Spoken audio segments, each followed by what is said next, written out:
Live from the Maverik Center in West Valley City, it's Utah Grizzlies hockey, as it's the first of a three-game series between the Grizzlies and the Cincinnati Cyclones. Hi, everybody. Welcome to Utah Grizzlies hockey. I'm Tyson Whiting. It's the first meeting between the Grizzlies and the Cyclones since January 9th of 2019 when Utah won 4-3 in a shootout. The Grizzlies just completed a three-game series against the Allen Americans, winning the middle game of the set, as Utah last Thursday lost 7-4, as Liam Finley had 3 goals and 1 assist. Taryn Pfizer had 2 goals for the Grizzlies. Allen won 7-4, but then the Grizzlies got a 2-1 shootout victory this past Friday on March 17th, as Taryn Pfizer scored 2:16 into the contest. Jacob Semick picked up his first professional point, and Trent Miner was a brick wall, stopping 40 of 41. On Sunday afternoon, though, in the rubber match, Allen scored 4 goals in the first 11 minutes of competition as they took an early lead. Cameron Wright had 1 goal and 1 assist, but it was too much Americans as they came away with a 6-3 victory. The Grizzlies have been outstanding offensively over the last 16 games. We'll get to that later on in the pregame show. But it's going to be an interesting one tonight as the Grizzlies have a standing point in 12 of their last 16 games. And right now they are tied for 4th in the Mountain Division with 61 standings points, just one behind second place Kansas City and Allen, who are tied for second. Wichita also with 61 standings points. Time for the Grizzlies, so we got a logjam in the Mountain Division playoff race. We'll see what happens here this evening as the Grizzlies take on Cincinnati, a club that's got a standing point in 18 straight games. That's right, the Cyclones have been absolutely outstanding. They've got a record of 40, 12, 6, and 3. As the Cyclones have just been on an incredible hot streak. The last time they lost in regulation was on February 5th at Kalamazoo, where they lost 5-2. A couple of former Grizzlies on the Cincinnati roster, Luca Burzan and Matt Berry. Burzan was with the Grizzlies for 41 regular season games last year. He had 13 goals and 18 assists. He also appeared in 11 playoff games for the Grizzlies last year. Matt Berry played against the Grizzlies in the Western Conference Finals this past year as he was a member of the Toledo Walleye. Berry played in one half of the 2015-2016 season and the first half of the 2018-2019 campaign. Got a crowd filing in here to Maverik Center, and if you're in the West Valley area, come on down and enjoy some Grizzlies hockey with us. It's a Bud Light College night with discounted student tickets. If not, we got the game right here on Flow Sports and YouTube.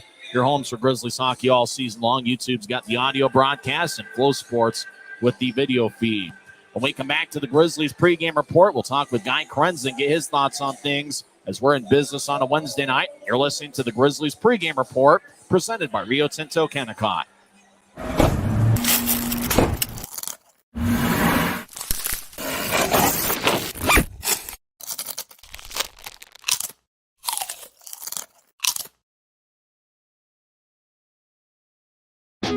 Maverik's new bean-to-cup machines always deliver a freshly ground cup of coffee on demand, so you can enjoy any of our premium roasts at their best, day or night, hot or iced. Enjoy a fresh cup today. When you pay with the Nitro card at Maverik, you always save 10 cents or more on fuel every gallon, every day. And you could save a whole lot more thanks to Nitro Best Price. Pick up a Nitro card and upgrade your Adventure Club account.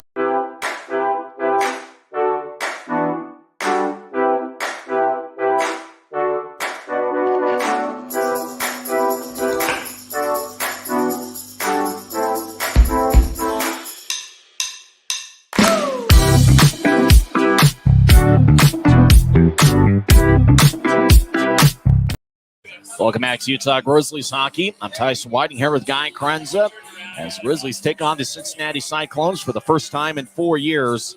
And Guy, the Grizzlies lost 2 out of 3 to Allen, but they got 12 games left in the regular season. 10 of them are going to be here at Maverik Center. If the Grizzlies want to make a playoff push, it starts here tonight against Cincinnati. I agree, Tyson, and this is a really good Cincinnati Cyclones team. You talked about the incredible streak that they're on right now. Wouldn't it be great if the Grizzlies could be the ones that broke that point streak for the Cincinnati Cyclones? And coming to this game, the Grizzlies have a lot to prove. They got 2 out of 6 standing points in Allen. I think they want to come away with a few statement wins here against Cincinnati. Cincinnati's got a good goaltender, and Mark Sinclair is going to be a net. He's got 4 shutouts this season. The Grizzlies are going to counter with Lucas Preek. When he's got his A game, Preek can be outstanding, and they're going to need a good effort from Lucas this evening.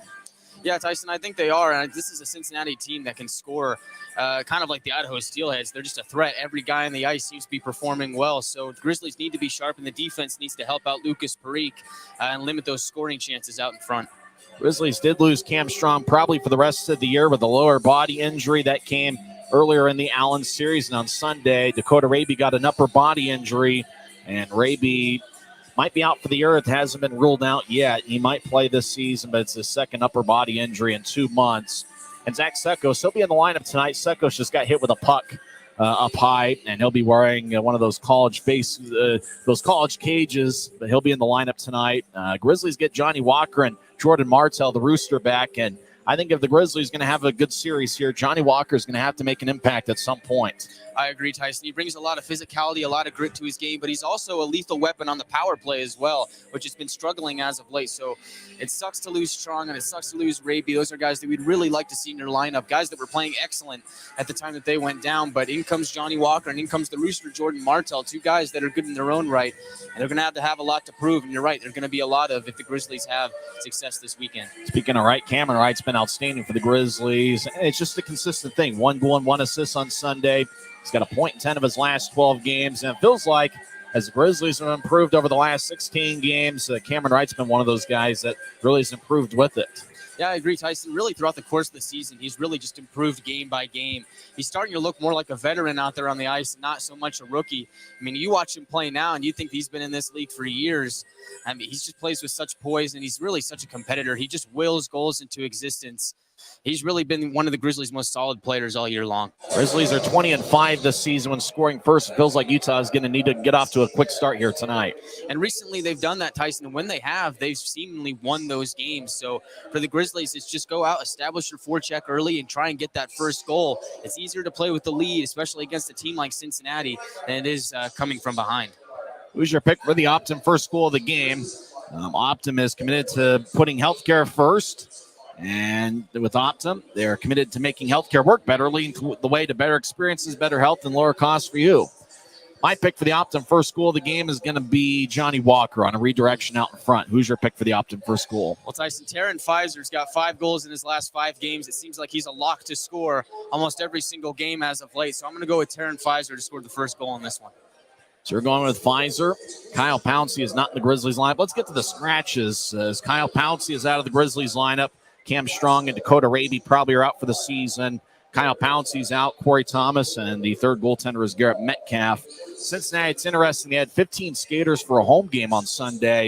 And it looks like they're going to have 15 skaters here again. And so if you're Utah, maybe you play physical, see if you can get somebody kicked out of the game or something. Like, Cincinnati's a bit shorthanded, but they're talented. All 3 forward lines, and it seems like all 3 defensive units are pretty strong as well. Well, Tyson, if you're on the topic of trying to get somebody kicked out of the game, I look at number 4, Sean Allen on Cincinnati. This guy has 155 penalty minutes. Maybe see if you can fire him up, maybe get him a little riled up, maybe get him tossed from this game. The Grizzlies are going to need to play physical, though, if they want a chance of winning a game in this series. And I'm really interested in seeing Luka Burzan return to Maverik Center for the first time since he was a player last year. And I've always thought that Matt Berry is a fun player to watch. And also watch out for big Justin Vive. 6'6", 237 pounds. Vive has 29 goals and 15 assists this season. Watch out for him. He'll be wearing number 46. And Zach Andrusiak, the former Idaho Steelhead, who actually got his first professional goal in this building a few years ago. Watch out for Andrusiak.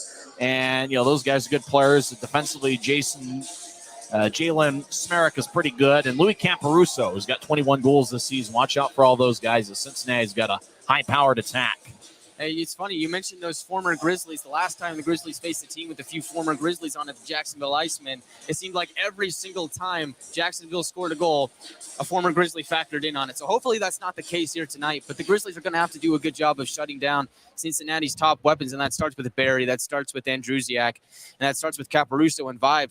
The thing about Cincinnati is they're getting plays from guys that are a bit older, guys like Vive that are 33, and you're getting plays from guys that are younger, like Andrusiak, who I think is only 24. So they've got depth all throughout their lineup, and so do the Grizzlies. So I think we got an exciting matchup in store here. Since you mentioned Jacksonville, looks like Ben Tardif's now a member of the Jacksonville Icemen as he was reassigned from the AHL's Hartford Wolfpack. And Tardif and Luke Martin, they were outstanding last year in Dastu, and really that's something you think about last year's playoff run and how much fun it was. And it'd be a ton of fun if the Grizzlies can make a run here at the end of the regular season. Guy, how important is it for this series for the Grizzlies to come away with at least one, maybe two victories against this high-powered Cincinnati team? It's huge, and I think it's imperative that the Grizzlies win at least one out of the three. I know that sounds kind of pessimistic, but the Grizzlies need to win at least one out of the three against a high-powered Cincinnati team. You think about the playoff race, there are a lot of teams vying for those positions, and only 3 more teams in the Mountain Division can get in, so the Grizzlies need to continue to string together wins here, and they're going to need the Grizzmaniacs in the house to help them do it. I'm so glad to be back at Maverik Center with the fans in attendance. The Grizzlies went on the road in Allen. We had to stay in the studio, and now we're back here with Grizzmania at our side. Oh, it's great to watch some live hockey in the building. We'll talk to you first intermission. All right, thank you, Tyson. That's Guy Chiarenza. When we come back, we'll have the starting lineups for both teams. It's the Grizzlies and the Cyclones coming up next on the Grizzlies Hockey Network. If you're out driving and something happens to your car, truck, or even wheelchair, and you end up stuck at a rail crossing, it's going to be okay. Don't panic. Here's what you do. Get out if you can and look for this blue sign on the metal pole. Call the number on the blue sign, and when they answer, tell them the crossing number. The number is right here. This tells them the exact location of the crossing. This is the fastest way to get trains stopped before coming through the crossing. Look for the blue. It helps you. I live for my next goal. Whether it's another pick six or another step forward in life, I wouldn't be who I am without the drive to reach it. And I wouldn't be where I am without my team. Everyone on and off the field who supports me and believes in my dreams as much as I do. Whatever your goals are, surround yourself with people who are going to help you reach toward them. Like my friends at America First, and see where life takes you. Welcome back to Maverik Center. I'm Tyson Whiting. Let's get to the starting lineups for both teams. First, for the visiting Cincinnati Cyclones, we're led by second-year head coach Jason Payne. The Cyclones have a record of 40, 12, 6, and 3. They're pretty strong at home, but they're equally strong on the road where they've got a record of 20, 5, 3, and 1. In net for the Cyclones will be Mark Sinclair. He'll be wearing number 30. He is 6 feet and 180 pounds. He's got a record of 16, 6, 2, and 1. He's tied for the league lead with 4 shutouts. He has a 2.37 goals against average and 9.23 save percentage. The backup goaltender is Beck Warm, who's wearing number 35. Starting defensive pairing, Jalen Smerrick, wearing number 5. He used to play for the Tucson Roadrunners in the AHL. Smerrick has 7 goals and 34 assists in 45 games and a plus 28 rating. He'll be paired up with Zach Berzola, who's wearing number 18. Berzola is 6'2", 188 pounds. He has 3 goals and 14 assists in 46 games. Other defenseman, Sean Allen, wearing number 4. Guy mentioned him in the previous segment. No goals, 8 assists, and 155 penalty minutes. He is 6'3" and is strong, 205 pounds. He'll be paired up with Dejan Mingo, who's 5'9", 180 pounds, out of Canton, Michigan. He's got 3 goals and 9 assists in 18 games. Stephen McLean is also going to be a defenseman for Cincinnati. He's a big guy, maybe the biggest of all the Cyclones at 6'7" and 216 pounds. He's played in 10 games and has 1 goal and 4 assists. So Cincinnati rolling with 5 defensemen tonight and 10 forwards as they have 15 skaters this evening. Starting forwards for the Cyclones, number 8, Zach Andrusiak, who used to play for the Idaho Steelheads. Andrusiak in 52 games this season has 27 goals and 36 assists. He scored his first professional goal here at Maverik Center, so he's got good memories of the place. He's a plus 20 this year. He'll be wearing number 8 as he'll be paired up with Louis Camparuso.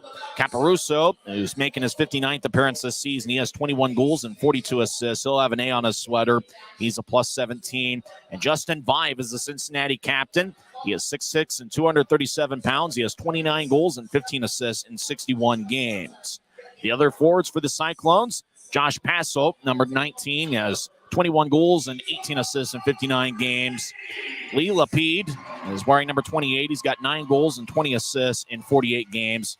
Cody Carone has 1 goal and 6 assists in 47 games. He hasn't scored a goal in 43 games. The former Grizzly, Luca Burzan, will wear number 47. Last year, he was number 28 for the Grizzlies. In 15 games, he has 7 goals and 8 assists. He also has spent some time earlier this season with Fort Wayne in the ECHL and the Cleveland Monsters of the AHL. Patrick Polino has 19 goals and 29 assists in 61 games. Former Grizzly Matt Berry has appeared in 56 games with Cincinnati and has 15 goals and 40 assists. And Adam Berg will be the 10th forward. He's got 1 goal in 8 games. Now for the homestanding Utah Grizzlies, led by second-year head coach Ryan Kanasowicz. His assistant is the Sandy, Utah native Jared Pike, who played for the Grizzlies 2 years ago. Starting in net is Lucas Preek, wearing number 35. Preek finished up Sunday's game and stopped 20 of 23, picking up a loss against Allen on Sunday. He's got a record of 10-12 with one shutout, a 3.57 goals against average, and .896 save percentage. The backup goaltender tonight is Trent Miner. Starting defensive pairing, the captain, Connor McDonald, who's a native of Ohio. He was raised about 2 hours away from Cincinnati. McDonald is wearing the captain's C. He's got 3 goals and 11 assists in 54 games. He'll be paired up with James Shearer. Shearer, wearing number 10, has 5 goals and 15 assists in 42 games and even plus-minus rating. Other defensemen are expected to see tonight. Victor Bartley is back after missing 3 straight games. It'll be the Maverik Center debut for Jacob Semick, who's wearing number 40. Semick, about 6'2" and 195 pounds, has 1 assist in 3 games. Grizzlies also going with Bryson Martin, who's playing his 300th ECHL game tonight. And also in the Grizzlies lineup will be Aaron Tho, number 28. Tho's got 15 points in 55 games this year. So starting defensive pairing is McDonald and Shearer. You also see Tho, Semick, Bartley, and Bryson Martin in his 300th ECHL game. Starting forwards, Johnny Walker, back after missing the last handful of games. Walker, the ASU product, was a college teammate with Jacob Semick. Walker has 10 goals and 4 assists in 29 games. He is 6 feet and 193 pounds. Cameron Wright leads the Grizzlies with 48 points this season. He'll be wearing number 15. Zach Sekos will be the starting center. He's got 11 goals and 10 assists in 27 games. He was hit in the face with a puck in the last minute of Sunday, so he'll be wearing a college-style face mask. Other forwards we're expected to see tonight. Taryn Pfizer leads the Grizzlies with 23 goals. Keaton Jamison's also in the Grizzlies lineup. He has 25 points in 59 games. Dylan Fitz is third on the club with 15 goals. Jared Powers making his 8th appearance this season. Of course, Tyler Penner's in there, the Grizzlies Iron Man. It'll be his 153rd consecutive regular season game. Grizzlies will also see Christian Simeone and Vladislav Mikalchuk. And in the Grizzlies lineup for the first time after missing 6 straight contests is the Rooster, Jordan Martell. When we come back in 90 seconds, we'll have face-off here at Maverik Center. It's the Grizzlies and the Cincinnati Cyclones meeting for the first time since January 9th of 2019. First time the team from Cincinnati has been at Maverik Center since 2005. This is the Grizzlies Hockey Network. If you're out driving and something happens to your car, truck, or even wheelchair, and you end up stuck at a rail crossing, it's going to be okay. Don't panic. Here's what you do. Get out if you can, and look for this blue sign on the metal pole. Call the number on the blue sign, and when they answer, tell them the crossing number. The number is right here. This tells them the exact location of the crossing. This is the fastest way to get trains stopped before coming through the crossing. Look for the blue. It helps you. I live for my next goal. Whether it's another pick six or another step forward in life, I wouldn't be who I am without the drive to reach it. And I wouldn't be where I am without my team. Everyone on and off the field who supports me and believes in my dreams as much as I do. Whatever your goals are, surround yourself with people who are going to help you reach toward them. Like my friends at America First, and see where life takes you. Expectations here will always remain high, and we'll continue to find a way.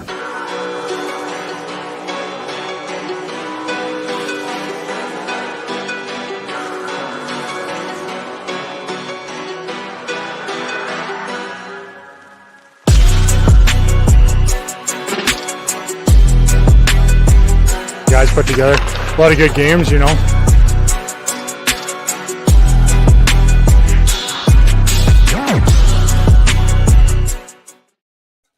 It's a great night for hockey as 2 big standings points are on the line tonight in the series opener between the Utah Grizzlies and the Cincinnati Cyclones.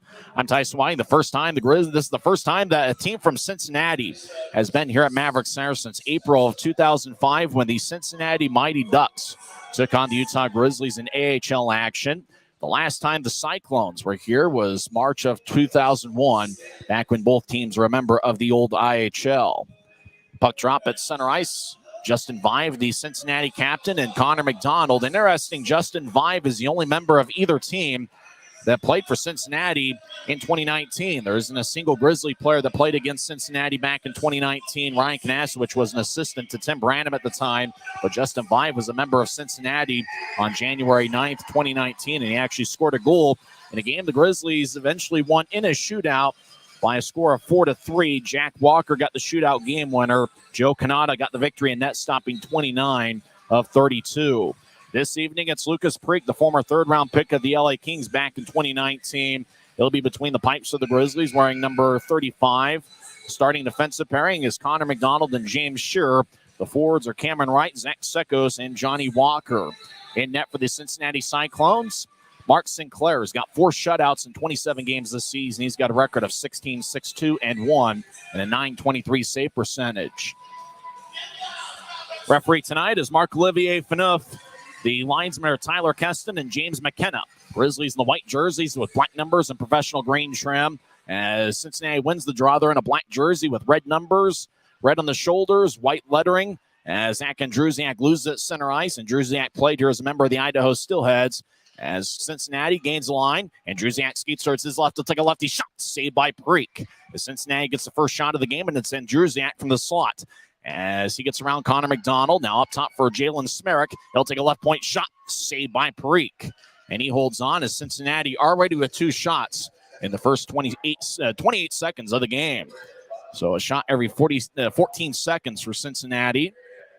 Let's go over the Optum first goal of the game. Who are you going to pick? I am going to go with Johnny Walker on a redirection out in front. That's my pick for the Optum first goal of the game.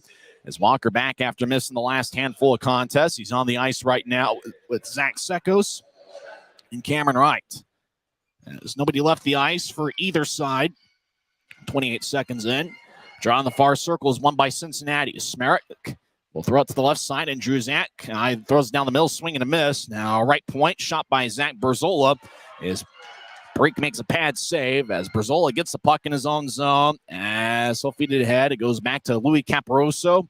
As over to Justin Vive, who loses the puck. James Shearer gets it. Now, Semick in his first shift in a Grizzlies uniform at Maverik Center, 4th game professionally. As big time hit delivered at neutral ice. It's Johnny Walker that delivered it. As the puck rolls towards Lucas Preek, he'll give it to Bryson Martin in his 300th ECHL game. And for Martin, this is his 8th different ECHL team. He's behind his net. He'll throw it out to center ice for Tyler Penner. Left wing pass to Fitz, back towards Penner. He gets it poked away as Cincinnati. Lee Lapide will throw it out to center ice. And the pass looking for Matt Berry, the former Grizzly, never gets there. Pfizer over to Fitz, back to Pfizer. Take a shot, saved by Sinclair. Now right point. Penner shot and it goes wide. As Martin over to Fitz. Fitz in the left wing will take a shot, saved by Sinclair. So good rush for the Grizzlies. They're a minute and a half in. As Fitz took a shot from the left wing, and Sinclair made the save as both teams make a line change. Both teams have 2 shots here so far. First of a 3-game set. Both teams will be off tomorrow as the building will be occupied by the G League's Salt Lake City Stars. Grizzlies will take on Cincinnati Friday. WWE will be in the building on Saturday, and the Grizzlies series will conclude on Sunday afternoon at 3:10. Draw on the left circle is won by Kansas City on the near side as the Cyclones in their own zone skating from left to right as Cincinnati moves out to center ice. And the Cyclones dump it in. Does number 19, Josh Passout. But he dumped it in from Cyclones territory, so icing is called on Cincinnati. And the draw is going to come back towards Mark Sinclair. It's the first time the Grizzlies have faced Mark Sinclair. And it's kind of fun to see some new teams come through Maverik Center. As we mentioned, it's been 4 years since Cincinnati's been here. Only Justin Vive was a member of Cincinnati in that game. Vive scored a goal. He's got many goals, 29 this season in 61 games. One of the best players in Cincinnati Cyclones history. Grizzlies win the draw. Jared Power over to Martell. One-timer, he scores! Jordan Martell, the Rooster, fired one from the slot and went top shelf over Mark Sinclair. And for Martell, he gets his 9th goal of the season. The Grizzlies draw first blood. Welcome back to the lineup, Jordan Martell. He missed the last 5 games with an upper body injury. As Martell skates towards the bench, he gets a high five from Grizzlies head coach Ryan Kanasowicz. As the puck was over to the right side, Power centered it to Martell. That was just a rocket one-timer from the slot. Utah leads 1-0 as Connor McDonald throws out to center ice. Pass picked off at the Cincinnati blue line. Jalen Smerrick throws out to center ice as Cincinnati lifts it in from center ice. Five skates in front of the net as Andrusiak behind it with the puck as the whistle blows and some action at neutral ice. It's Johnny Walker having some words with a member of the Cyclones. Cody Caron and Johnny Walker exchanging some words. So Walker is going to get 2 minutes in the Rogers and Russell Legal Solutions holding cell. Looks like cross-checking's the call. And Cincinnati will be on the power play for the first time tonight. Cyclones power play, 18.3% this season. Grizzlies penalty kill is 79.4%. Martel's goal is scored 148 in, with Jared Power and Aaron Tho getting the assists. Draws over in the far circle. Louis Caparuso taking the draw, and it's won by Cincinnati. Is over in the corner. Cincinnati gets up top for Smerrick. Across to Andrusiak. Now to the left side. Cincinnati fires a righty shot. Saved by Parikh. Shot was taken by Patrick Polino, number 27. He'll throw it to the corner for Caparuso. Caparuso over to Vive in the far circle. He'll get it back up top, but it bounced off the boards. It stays in as Cincinnati will skate towards their right. As the Cyclones feed over to the corner for Andrusiak. Across to Polino. Up top for Smerrick. Lefty shot. And it's blocked by Jamison as the puck goes out to center ice. Jamison skates after it, but Polino gets there first. Jamison comes off the ice as Polino crosses center. Now right wing, he gets around Sekos. Polino now to the left side, gets to Vive, who ricocheted off the board. Smerrick gets in the left point. Back around the corner to Vive, who spins it around. And Andrusiak to the right side. Gets hit by Sekos. Bartley takes the puck. He'll throw it to center ice for Cameron Wright. Wright with 21 goals this season. Skates down the middle. Gets around Smerrick. Wright gets held up by Smerrick. No call. Now Smerrick takes the puck away. As Sinclair held up right stick. Cincinnati gains the offensive line. Right side to Barry. Up top for Smerrick. Left side, he'll take a lefty shot. Saved by Parikh. Matt Barry skates towards the left side wearing number 91. Barry throws it back to the corner as it bounced off the Cyclone. Bartley in the area to the slot. He gets it and pitchforks it out to center. 45 seconds left in Cincinnati's first power play of the game. Utah leads 1-0 as the Rooster Jordan Martel scored on a one-timer from the slot, 148 in. Matt Barry with great speed crosses center ice. Barry skates towards the corner as he gets hit by McDonald. He'll shovel it up top as Cincinnati made a line change. Cyclone skate towards the left side. Luca Burzan fires it across. It goes wide as it goes back to Cody Caron. Right side, he'll throw it up top for Barry. Now to Berzola. Back to Barry on the right side. Up top for Berzola. He'll take a righty shot. He scores. Zach Berzola with a blast from the high slot. They got past Lucas Parikh. It's a power play goal for the Cyclones, and we're tied at 1 with 16:11 left in the first. Zach Berzola high fives everybody on the Cincinnati bench. The crowd's still filing in here. Cyclones did a great job working the puck around and making quick decisions. Looked like Cody Caron was trying to redirect it, but it looks like it's Berzola's goal as he skated to the bench first. Cincinnati averages 3.7 goals per game. They take 32.5 shots per contest. Cyclones have a standing point in 18 straight games and a victory in 6 straight. As Lee Lapie dumps in number 28 as it rolls towards Parikh, who covers up. Chasing after the puck was number 39, Adam Berg. Berg, the 10th forward this evening. So the goal scored by Zach Berzola, the assist to Cody Caron and Matt Barry. For Barry, it's his 41st assist this season, as Barry's been about a point a game for Cincinnati all year. Draw in the near circle, Lee Lapie, number 28, going up against Christian Simeone. Lapide's kicked out of the circle. Taking the draw is Josh Passote. As Cincinnati wins the draw, Stephen McLean will take a shot from the right side. It's blocked. Now rolls to Martel. Glanced off of his stick. Skating out of his net to the far side is Mark Sinclair. And he'll tap it off the far boards. Puck goes to center ice. As Utah dumps it back in, does McCallchuk. Delayed offside. It's taken by Sean Allen, the former Wichita Thunder defenseman. He's a big guy at 6'3", 205 pounds. He'll feed it to the near side. Lapide crosses center ice with good speed. Now he enters the zone to the right circle. Lapide around the net as he tries to shout to Bartley. Oh, he feeds out in front. Shot to score. What a pass by Lee Lapide as he fed it out in front to Adam Berg, who snuck it past Lucas Parikh. What a crafty pass that was. And it's now 2-1 Cyclones with 15:28 left in the first. That's about as nice a pass as you'll see all year as Lapide was skating to the right side, got around the net, and just kind of fed it out in front to Berg. Boy, there wasn't much Parikh could have done there except for maybe done a better job at closing out the front door. as I don't think Parikh was really expecting that pass to get back towards his left. So the Cyclones lead 2-1. They've scored 2 unanswered after Martell scored 148 in. Zach Sekos crosses center ice. Grizzlies won the faceoff. Sekos skates towards his route. Take a lefty shot. Kick saved by Sinclair. As Cincinnati back in their own zone, will feed it across. Maverik will throw it to the far side for Justin Vive, who's 6'6" and 237 pounds and looks every bit of it. Cincinnati out in front of the net looking for Andrusiak. It gets poked away by Sekos. Is a good two-way forward. Sekos, the Clarkson product. Johnny Walker over to Sekos, who gains the blue line. Gets to the left circle for right. He'll take a righty shot. Saved by Sinclair. Out in front, Sekos gets it over to the right side for Cameron Wright. Take a shot. Glove saved by Sinclair. Johnny Walker with some pushing out in front. Oh, Maverik hit him from behind. Oh, boy. Johnny Walker's been hurt on a couple questionable shots before. Cross-checking's got to be the call on Jalen Maverik. Maverik can't believe it.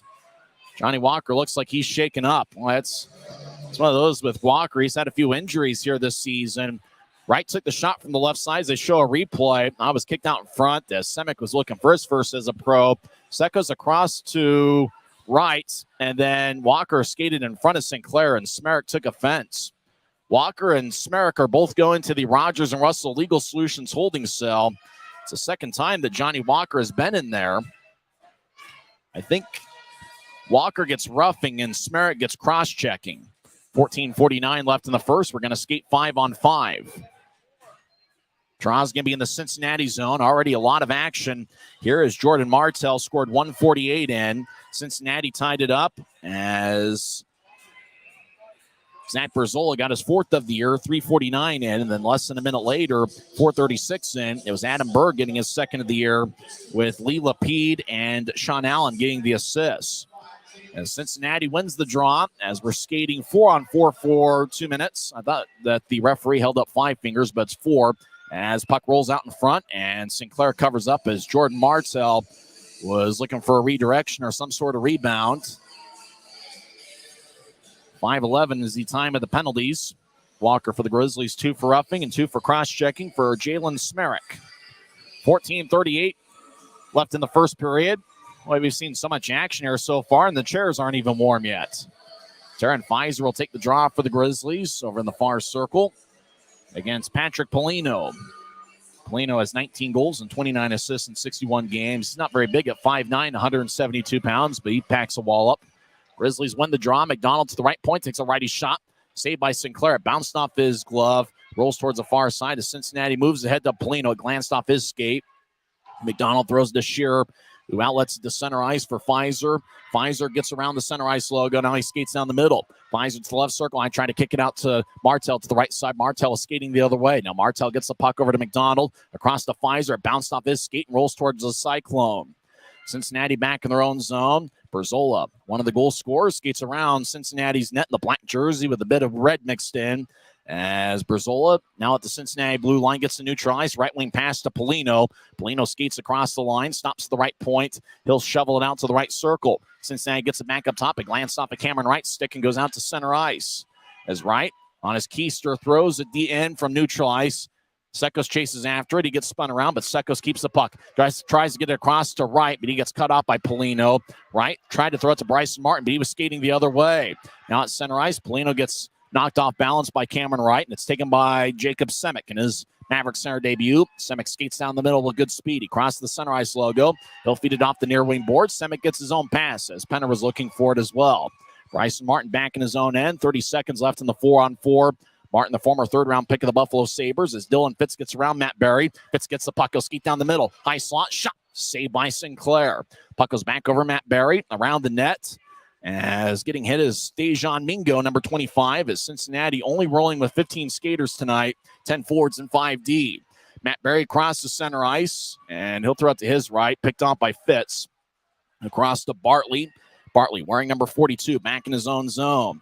He'll throw it across to Aaron Tho, across the center ice. Both teams back at full strength. Both teams skating 5-on-5. Tho across to Bartley. He'll take a lefty shot, and it's blocked by the stick of a Cincinnati Cyclone, and that was Zach Andrusiak. Right side, Tho trying to kick it across to Walker. Bounced off the stick, rolls towards Sean Allen, who flips it high into the air. Tho gloves it to the center ice logo. Now he'll skate down the middle. He'll throw it to his right for Jamison, who loses it. Jalen Smerrick will throw it ahead, looking for Caparuso, but it went behind him. Blue line to blue line pass is picked off by number 19, Josh Passote, as the Cyclones skating from left to right. As Brazola feeds it to the Sunrise logo, as Cincinnati and Druziak skates towards the right circle, take a lefty shot. Saved by Parikh. 12:09 left in the first. Cincinnati 2, Utah 1. We're back in 1 minute on the Grizzlies Hockey Network. I live for my next goal. Whether it's another pick six or another step forward in life, I wouldn't be who I am without the drive to reach it. And I wouldn't be where I am without my team. Everyone on and off the field who supports me and believes in my dreams as much as I do. Whatever your goals are, surround yourself with people who are going to help you reach toward them. Like my friends at America First, and see where life takes you. If you're out driving and something happens to your car, truck, or even wheelchair, and you end up stuck at a rail crossing, it's going to be okay. Don't panic. Here's what you do. Get out if you can, and look for this blue sign on the metal pole. Call the number on the blue sign, and when they answer, tell them the crossing number. The number is right here. This tells them the exact location of the crossing. This is the fastest way to get trains stopped before coming through the crossing. Look for the blue. It helps you.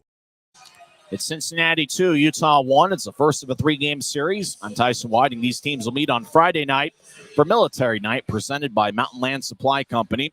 And it's also an AFCU Friday where tickets start at just $8, and you pay using your AFCU debit or credit card at the Maverik Center box office. Draws in the near circle, the Grizzlies zone. Cincinnati skating from our left to right as we see it from high atop section 114. Grizzlies win the draw, skating from right to left. Jordan Martell back after missing 5 straight games. Gets pushed in the right corner. Gets it towards Jared Power out in front of the net. Wraparound shot saved by Mark Sinclair. Cincinnati gets the rebound as they'll chip it out to center ice. Louis Caparuso, one of their leading scorers, over towards Justin Vive, the Cincinnati captain. Out to Caparuso, right wing over to Andrusiak. He loses it. It goes to center ice, where it's taken by number 18, Zach Berzola. As Cincinnati rolling with 15 skaters this evening. As Sean Allen across to Andrusiak at center ice. He'll chip it towards the middle for Vive at neutral ice. It's picked off by Jamison. Right wing pass towards Cameron Wright, who hangs around the right point as the Grizzlies make a line change around him. Wright loses it. Caparuso flips the high into the air. Cincinnati makes a line change. Semick ahead to Wright. He skates down the middle. Wright gets nudged by Berzola. Arm is raised by the referee, and a penalty is going to be called on Cincinnati. Hooking is going to be the call, and I think Cameron Wright, in his effort and energy, drew a penalty. Right? Doing some woofing at one of the Cincinnati players, Dejan Mingo. As it looks like Cincinnati is going to skate towards the Rogers and Russell Legal Solutions holding cell. Zach Berzola, 2 minutes for hooking. If you or someone you know have been charged with a DUI, Rogers and Russell is Utah's DUI defense firm. Consequences for driving under the influence in Utah are serious, and you need great attorneys on your first line. Look for a letter in the mail from Rogers and Russell inviting you to schedule a free consultation. Don't throw away or disregard this letter. Calling it Utah's #1 DUI defense team, Rogers and Russell. Grizzlies win the draw. Johnny Walker over towards Jacob Semick. Those guys were teammates at Arizona State as they lose it. Luka Burzan moves it ahead. Cincinnati skates down the middle, take a shot, they score. Luka Burzan got it at the Cincinnati blue line, nudged it ahead towards Patrick Polino, who gets his 20th goal of the season. It's a shorthanded tally, and it's now a 3-1 game. Boy, Cincinnati's got a victory in 6 straight and a standings point in 18 straight, and I think the Maverik Center crowd is just starting to figure out why. Why the Cyclones pumping 1 goal after as a shorthanded tally. Luka Burzan in his first game back after spending last season with the Grizzlies. He had 31 points in 41 regular season games last year. He's going to get his 9th assist of the season.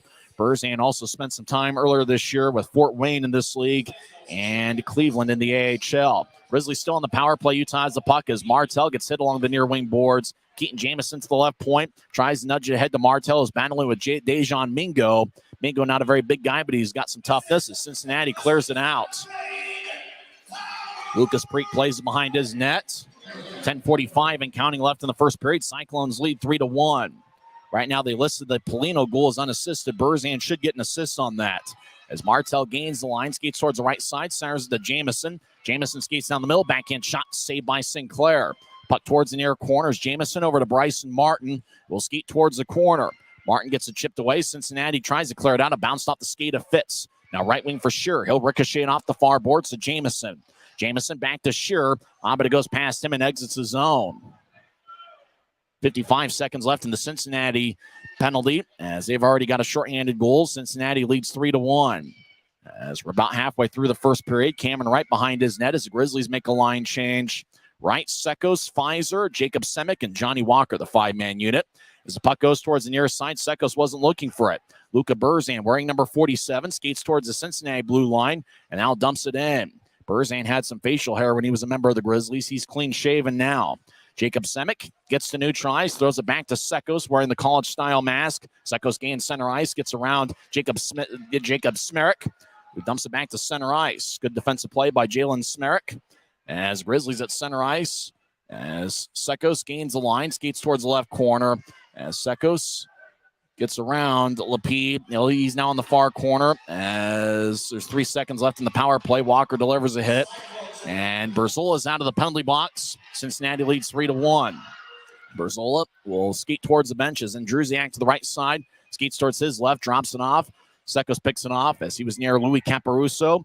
And the puck goes around the net, and Druziak gets it out to Vivey. He'll take a shot, kick save by Parikh. Vive, the number 46, the captain of Cincinnati. Vive delivers a hit to the far boards. Walker gets poked away. Caparuso centers to Vive, who swings and misses. Puck goes to Cameron Wright, who skates to neutralize. Wright gets held up, no call. Now Wright gets it back. Arm is raised by the referee, and Cameron Wright's going to draw another penalty. Holding's going to be the call. That's the second time in this first period that Cameron Wright, with his effort and energy, has drawn a Cincinnati penalty. As Zach Andrusiak goes to the Rogers and Russell Legal Solutions holding cell. And really, that's what's made Cameron Wright such a good player over the last month and a half, is his ability to just kind of battle through. And as I mentioned, it's at least the second time here so far tonight that he's drawn a penalty. And you think about him drawing penalties against Allen last week. And Cameron Wright's been outstanding. He's got a point in 10 of his last 12 games. He's the Grizzlies' leading scorer with 48 points. Grizzlies win the draw. They're on the power play once again as Martin to the left side, up top for Shearer. He's in the high side, take a lefty shot. Glove saved by Sinclair about shoulder high. He holds on as Utah got a shot off 9 seconds into the power play. 8 minutes, 36 seconds left in the first. Cincinnati leads 3-1. Grizzlies, though, have outshot the Cyclones 12-9. Draws on the far side.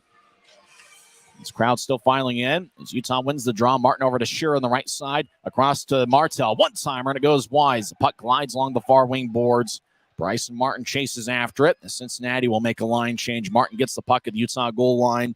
It's his 300th ECHL game as Martin, who's also played in 21 AHL games. Left wing pass to Shearer, dumps it in from center ice. Jalen Smerrick gets it, and he'll clear it out. Parikh behind his net. Will play it wearing number 35. He's a big guy at 6'4" and about 210 pounds or so. As Martin out to center ice for Martel. He gains center ice, gets around Smerrick, but loses the puck as Berzola will get it out towards center ice. Pass connects as out is Cincinnati. Berg, who's already got a goal, will feed it to Lapide, who skates around the net. Lapide now to the left side, trying to kill some time. Now feed it out to center ice. Cincinnati playing a game of keep away. Halfway through the Grizzlies' power plays, the Cyclones will sell it towards Parikh as it rolls along the near boards. Lucas cuts it off behind his net near the Maverik sign. He'll get it over to Jacob Semick. Semick completed a 4-year career at Arizona State. Over to Sekos, back to right. Over to Sekos left side, back to right, who skates down the middle. He gets it poked away by Patrick Polino. Polino with a shorthanded goal earlier in the first period. Will get to all the scoring in the first intermission as we'll be joined by Guy Chiarenza. As Sekos will cross center ice down the middle. Now feed a left wing pass to Walker, back to Sekos. He'll look to center, shot, and it goes wide. Sinclair might have gotten a piece of it. 25 seconds left in the power play. Semick, right side, bounces the shot out in front. It gets kicked away by Sinclair. As Pfizer skates towards the left point, loses the puck as it goes out to center. Grizzlies reset. 7 minutes left in the first period and counting. The Cyclones lead 3-1. Pfizer over to Walker, dumps it in. As Sean Allen chases after it, he gets there before Pfizer, and he whips it around, trying to whip it around the board, just ricocheted off the far side. Shot by McDonald is blocked. The Cincinnati's back at full strength. Cyclones skate towards the left circle, now in. Penalty. Backhand shot saved by Parikh. As skating in was Allen's Josh Passo, and he got hooked up as he was skating in from the left side. And for the third time in this first period, Johnny Walker is headed to the Rogers and Russell Legal Solutions holding cell. 6:38 is left in the first as Walker is skating along to the right of Passo. Paso just kind of got hooked or slashed by Walker. Looks like slashing might be the call on Johnny. So the Cyclones are going to be on the power play. We've had quite a bit of special teams action here in the first period. Cincinnati leads 3-1. 6:38 left in the first as Walker gets 2 minutes. Slashing is officially the call. Time of penalty 13:22 into the first. As the Cyclones win the draw, Smerik over to Andrusiak, back to the left side. Polino back to Smerik. Right wing pass to Andrusiak. The puck lifted on him. Andrusiak hit Penner in the face. Penner wanted a penalty, none to be had as the puck cleared out towards the Cincinnati blue line. Smerik down the middle. Right wing pass to Polino across the center ice logo down the middle. Now I'll veer off to the right, get it to Andrusiak in the right point, who spins it around. Action in the Grizzly zone. Vive battles with McDonald as Cincinnati will bounce off of Jamison. It goes to Connor McDonald, who clears it out. Grizzlies make a line change. 35 seconds into Cincinnati's power play and about 6 minutes left in the first period. As Smerik with the left wing pass, Cincinnati crosses center ice. Right wing over to Caparuso. Ease of the point. He'll fire it off the end boards. It goes to Polino on the left side. He skates towards the corner. Nudged it towards Vive. He skates towards the far wing boards. Now Smerik on the left point. Back to the left circle. Caparuso across to Andrusiak. Will take a lefty shot. Saved by Parikh. And Lucas holds on. 5:41 left in the first. Patrick Polino got tripped up by his own guy out in front of the net. As the Cyclones make a line change, so will the Grizzlies. Make sure to follow the Grizzlies on Facebook, Twitter, Instagram, Snapchat, and TikTok. I'm on Twitter at Tyson on Sports. First meeting between the Grizzlies and Cyclones since January 9th of 2019. Josh Paso will stand back as him and Zach Berzola. Taking the draw is going to be Matt Berry. Luca Burzan's out there for Cincinnati, as is Adam Berg. As Grizzlies win the draw, but lose the puck. It was played with a high stick by Matt Berry. As the Grizzlies try to clear it out from the far corner. Faceoff's going to be at neutral ice. 5:36 left in the first. 58 seconds left in the power play. As Johnny Walker has been in the penalty box 3 times here in the first period. Draw's going to be near Utah's bench.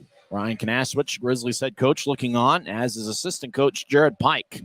Pike wearing a light-colored jacket.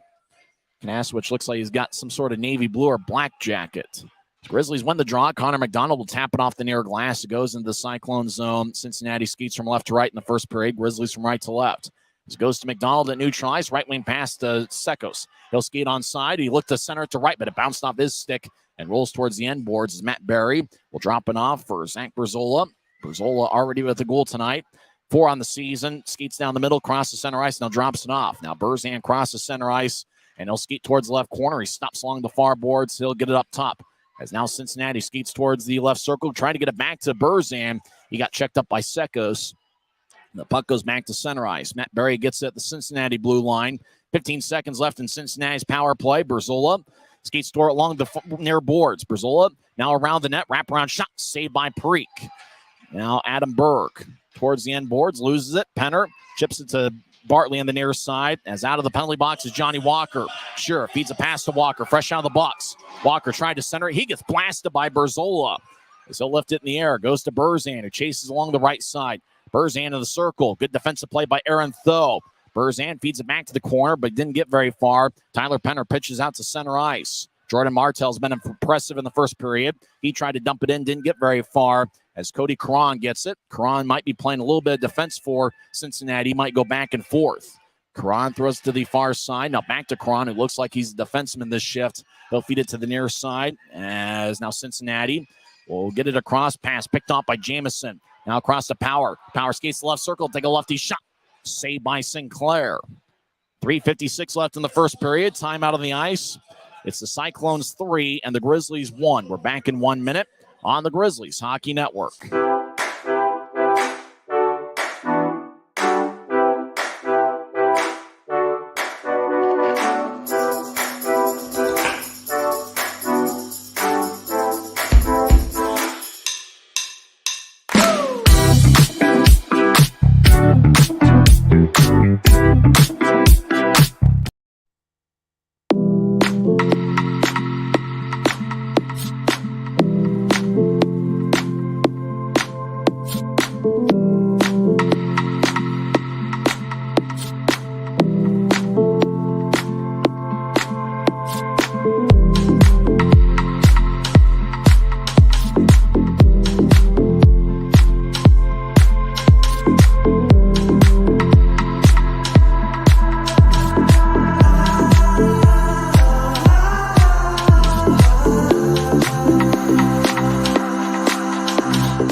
It's Cincinnati 3, Utah 1. Grizzlies have outshot the Cyclones 3-1. Draw's going to be in the near circle. Keaton Jamison will take it against Louis Caparuso. Caparuso's got 21 goals and 42 assists this season in 58 games. Caparuso 5'9", 185 pounds. Grizzlies fans getting to know the Cincinnati Cyclones tonight. First meeting between these clubs since January 9th of 2019. Off the draw, Power with a shot that goes over the crossbar and off the glass. Power looking for his first professional goal as Grizzlies get it across the right side. And Mingo tried to clear it out. Martin to the right point, keeps in. He'll fire a shot that's wide. Semick towards the near boards, gets it poked away. It goes out to center ice. Five feeds it across the center ice logo. It's taken by Sean Allen, who skates towards the right point, stops, feeds it across. Now he looks to center. Andrusiak, lefty shot goes wide. As the puck goes, Vive battles in the corner with Jamison. Puck rolls towards the end wall as Bryson Martin will guide it ahead for Power, but it goes wide of him. Caparuso, wearing number 23, will throw it back into the Cyclone zone as Cincinnati spreads the ice and the Grizzlies make a line change. 3:15 left in the first. Cyclones lead 3-1. Pass ahead to Andrusiak. He gets pushed by Penner. Caparuso skates the right circle, take a shot, blocked by Shearer. Taking it Saren Pfizer. He skates towards the right circle with speed. He'll take a shot. Saved by Sinclair. Rebound gets poked away. While Penner is out there out in front, but Berzola made a nice defensive play. Now towards the middle, Pfizer with a shot, and it goes wide as he didn't get much on it. Puck glides along the near boards as Andrusiak gets there before Shearer. He'll throw it back to Berzola. Zach Berzola, who's a +15 this season, skates towards the far side. Vive clears it out. As at the Utah blue line, it's taken by Shearer. Cincinnati makes a line change. Shearer nudges ahead to Pfizer. He gets it poked away. Cyclones look to have the puck quite a bit. Puck possession's a part of their game. Barry to the right side, centers it. Luca Burzan will take a backhand shot, and it rolls towards Lucas Preet. Good defensive play by Connor McDonald, cutting in front of Burzan, and Luca couldn't get much of a shot off. It is good to see Luca Burzan, who had an AHL contract last year with the Colorado Eagles, and now he's back at Maverik Center for the first time since the 2022 Kelly Cup playoffs. Johnny Walker and Luca Burzan. Like Burzan kind of gave Walker one of these, like you're talking a little too much kind of motions. Those guys got to know each other a little bit last year as the draw is going to be in the near circle. Patrick Polino will take the face-off against Zach Sekos. Grizzlies hoping to make a playoff run this year. They were in the Western Conference Finals last season before losing to Toledo. Cincinnati knows Toledo quite a bit. That's quite a rivalry in the Central Division. Cincinnati in first place, Toledo's in second in that division. As the puck flips high into the air, the right point, and it gets cleared out to center. Sean Allen races after it, the Cincinnati blue line. Cyclones spread the ice pass to Patrick Polino, gets cut off. Cameron Wright to the right side will roll it around the boards. Walker's in the area as it spins back to the near side. Sekos rolls it back around for Walker. He gets in the right corner, centers to right, takes a shot, didn't get much on it. As Sekos in the corner, as the puck goes back up top for Bartley. Now to Aaron Tho, trying to get it back to Walker. It's picked off as Patrick Polino crosses center ice. Right wing pass to Matt Berry, who's onside. Berry skates towards his left. Berry with one assist already tonight. He'll throw it to the far corner. It's picked off by Tho. It's Tho with a backhand pass. It bounces over the stick of a Cincinnati Cyclone and rolls deep in the Cyclone zone. Pass ahead. Matt Berry to the right side. Gains the offensive line. Skates towards the circle. Will take a righty shot. Saved by Preek. Lucas holds on. 1:33 left in the first. As after the onslaught of Cyclones goals in the first half of the first period, which looks like action has settled in here. During the first intermission, we'll have Guy Krenz on and have him talk about what happened here in the first period. Guy is doing a little bit of work on his own as we got to get Guy Krenz one of these SPHL jobs or ECHL jobs.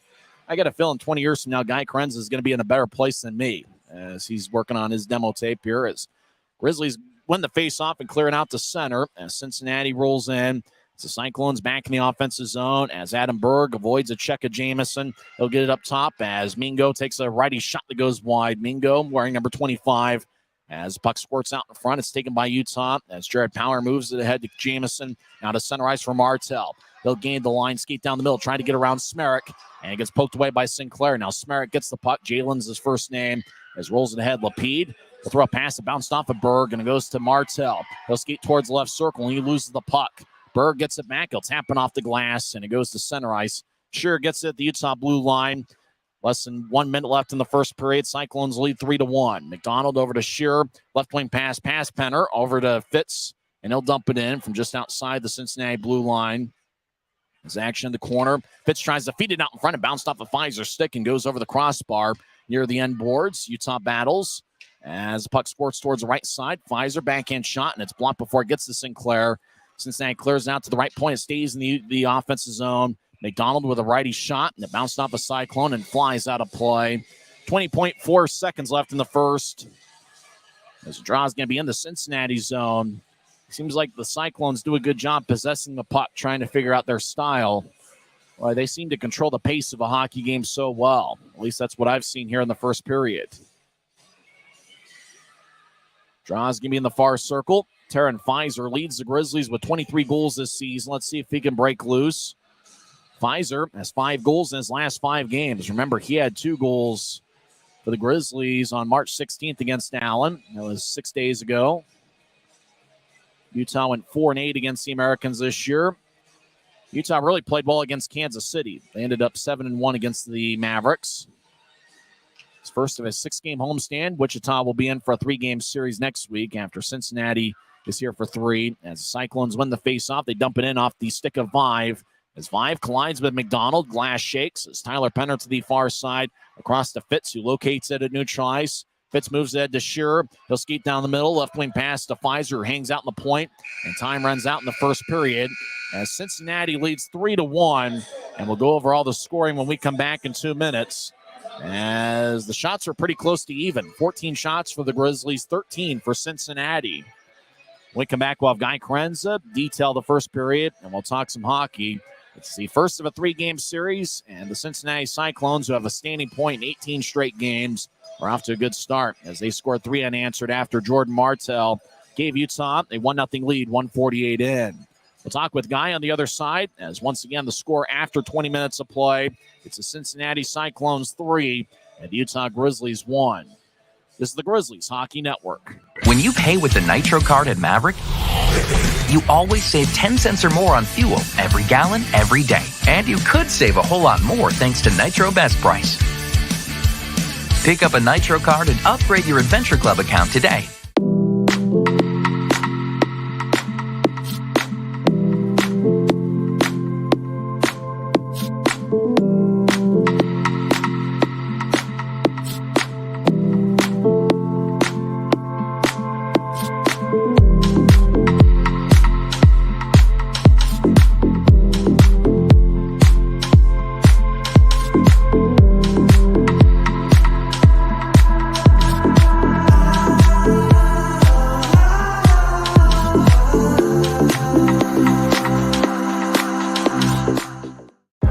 I live for my next goal. Whether it's another pick six or another step forward in life, I wouldn't be who I am without the drive to reach it. And I wouldn't be where I am without my team. Everyone on and off the field who supports me and believes in my dreams as much as I do. Whatever your goals are, surround yourself with people who are going to help you reach toward them. Like my friends at America First, and see where life takes you. Maverik's new bean-to-cup machines always deliver a freshly ground cup of coffee on demand, so you can enjoy any of our premium roasts at their best, day or night, hot or iced. Enjoy a fresh cup today. If you're out driving and something happens to your car, truck, or even wheelchair, and you end up stuck at a rail crossing, it's going to be okay. Don't panic. Here's what you do. Get out if you can, and look for this blue sign on the metal pole. Call the number on the blue sign, and when they answer, tell them the crossing number. The number is right here. This tells them the exact location of the crossing. This is the fastest way to get trains stopped before coming through the crossing. Look for the blue. It helps you. Welcome back to the Grizzlies Hockey Network, presented by Rio Tinto Kennecott. I'm Guy Chiarenza alongside Tyson Whiting. It's 3-1 Cincinnati after 20 minutes of play, although the Grizzlies did get the first goal a minute 48 in, courtesy of Jordan Martell, his 9th of the year, and he gets a goal in his first game back after injury. Jared Power picks up the assist on that goal, as does Aaron Tho. But not long after that, it was Cincinnati cashing in, 3:49 into the first. Zach Berzola gets the goal, his 4th of the season, assisted by former Grizzly Matt Berry and Cody Caron. That was a power play goal. Then 4:32 into the first period. It was Adam Berg on an excellent play. Lee Lapide skated behind the Grizzlies net and fed it back out in front for Berg. He gets his second of the year. Sean Allen also picks up an assist on that one for Cincinnati. Then the Grizzlies go to the power play, but they give up a shorthanded goal to Patrick Polino, his 20th goal of the season, 8:53 in. And another former Grizzly gets an assist as Luka Burzan gets the apple on that goal.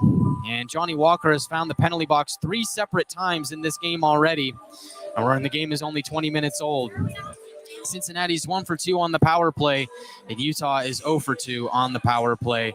Shots are 9-7 in favor of Cincinnati, but remember, Utah did give up a shorthanded goal on one of their 2 power plays. And so for Tyson, I mean, Grizzlies have some catching up to do as things look promising early on after the Martell goal, but Cincinnati cashed in 3 separate times, and now the Grizzlies find themselves in a 2-goal hole. You can tell why they've got a standing point in 18 straight games. They got on a power play. They really made quick decisions with the puck. They really worked it around. And Zach Brazola in the high slot just fired kind of a crafty-looking shot past Lucas Preek. There was a lot of traffic out in front, and just kind of swirled his way through. And then I thought it was an outstanding play for their second goal is Lee Lapide was just skating along the right side, got around the net, just kind of dropped it off the front side. And Adam Berg got it, and unfortunately, I don't think Lucas Preek anticipated that pass being put there as he kind of left a little bit there on the front side, and Cincinnati just kind of snuck it through. And then the shorthanded goal, I mean, Polino just kind of anticipated Burzan winning a one-on-one battle and just kind of cut towards the middle, and Burzan nudged him a pass, and before you knew it, Polino was behind Utah's defense and had a breakaway, and he kind of went low on Preek as well, kind of utilizing the fact that Preek's a bigger goaltender, and so it seemed like couple of those goals were down low, whereas the Brazola power play goal looked like it was up top. And you know, what can you do? 3 good plays by Cincinnati leading to the goals, and the Grizzlies looked like after it was 3-1 started to settle in a little bit. You know, we had quite a bit of special teams action in the middle portion of the first period, but the Grizzlies have some catching up to do as they're down 3-1, despite the fact that the shot count is pretty close to even. And you mentioned that special teams battle. I really thought coming into this series that the Grizzlies needed to dominate the special team battle if they wanted a chance to win these games. Cincinnati, you just look at their statistics all throughout their lineup, I mean, all throughout all aspects of the game. I mean, they're excellent. Really, they take a lot of shots. They don't give up a lot of shots. They get a lot of goals for per game. Don't give up a lot of goals. I mean, the one weakness you can argue for Cincinnati is their power play, which is 20th in the league. And Grizzlies surrender a power play goal in the first, and you got to think about Johnny Walker finding the penalty box 3 separate times. I love Johnny. I love what he brings to the game, but that's just a tough break for the Grizzlies, and especially against a high-powered team like Cincinnati, you don't want to find yourself in the penalty box. And then the Grizzlies on the power play themselves, they go 0 for 2 and they give up a shorthanded goal. So Cincinnati certainly winning the special teams battle so far and it's making a difference. What do you think about Cameron Wright, though? Middle of the first period, drawing a couple penalties. And I think he did that with his effort and energy. It's not the first time we've seen Cameron Wright do that, where he just kind of out-hustles the opposition to get the Grizzlies a power play. Did it twice in the first period. Yeah, I mean, this is a guy that's got a lot of determination. Cameron Wright, I mean, if he wants something to happen, it will happen. He's just got that determination to his game. The way he drives the net is very crafty. And you're right, it draws a lot of penalties. So he gave the Grizzlies a few opportunities to go on the power play. Hopefully that he'll be able to do that throughout the course of the game, and we'll see more chances for the Grizzlies on the man advantage. Grizzlies had 9 giveaways in the first period, probably a little bit too many, and Cincinnati had 4. I don't know if the person who was keeping the scoring chances was just very liberal. Cincinnati had 13 shots in the first period, and according to the off-ice officials, all 13 of them were scoring chances. For the Grizzlies, they had 14 shots, and 10 of them were scoring chances. There weren't a whole lot of shots taken out near the blue line. It looked like both teams were really working to try to get that open look out in front. Yeah, I don't know if I would say that all Cincinnati shots were a scoring chance. I think that's very, very generous. But I mean, they have had some really good chances. They really have. And Parik has made a few really good saves. But, I mean, I think back to just the few goals that Cincinnati's had where you think about the Brazola one, the one from the blue line. I don't really think that one's on Parik. But that play from behind the net from Lapide to Berg, the Grizzlies need to tighten up defensively. That shouldn't happen. And so you can argue that one's on the defense. And then that third one on the breakaway shorthanded, you're on the power play, so that really shouldn't happen there. So, I mean, Cincinnati's had their cracks, but as have the Grizzlies. I thought Terran Pfizer was electric to start the first period. I really like what he's brought to this game so far from what I've seen. And I think the most impressive Grizzly might have been the Rooster, Jordan Martell. Not only did he have the goal, but it looked like he was heavily involved in the game in the first 20 minutes. Yeah, I mean, it's crazy. If you watch him, you wouldn't have thought that this is his first game back from injury. Usually sometimes when guys come back from injury, it takes them a little while to get adjusted to the flow of the game, just the speed of hockey. But for Jordan Martell, he was the speed. He was driving the zone, had, I mean, maybe 5 really good looks, cashed in on one. And I think if the Grizzlies are going to come back in this game, he's going to be a dominant force. Grizzlies doing a little bit of scoreboard watching with 2 other Mountain Division games. Second intermission over at Credit Union of Texas Event Center in Idaho leads Allen 4-2, and Grizzlies fans are going to be rooting for Idaho because Steelheads have already clinched the 1 seed in the Mountain Division. But obviously Allen right up there with 62 standings points, just 1 ahead of the Grizzlies, as Allen and Kansas City are tied for second, and then Utah and Wichita are tied for 4th. Remember, top 4 teams in each division make the playoffs. Hank Crone and Liam Finley have the Allen goals, but looks like Idaho's gotten goals from Wade Murphy, Justin Misiak, Ty Pelton-Bice, and the mouse in the house, Brian Domowski. And that game's through 2 periods. Idaho leads Allen 4-2, so the Grizzlies rooting for Idaho tonight. And the Wichita Thunder are in action. They're at Extreme Arena in Coralville, Iowa.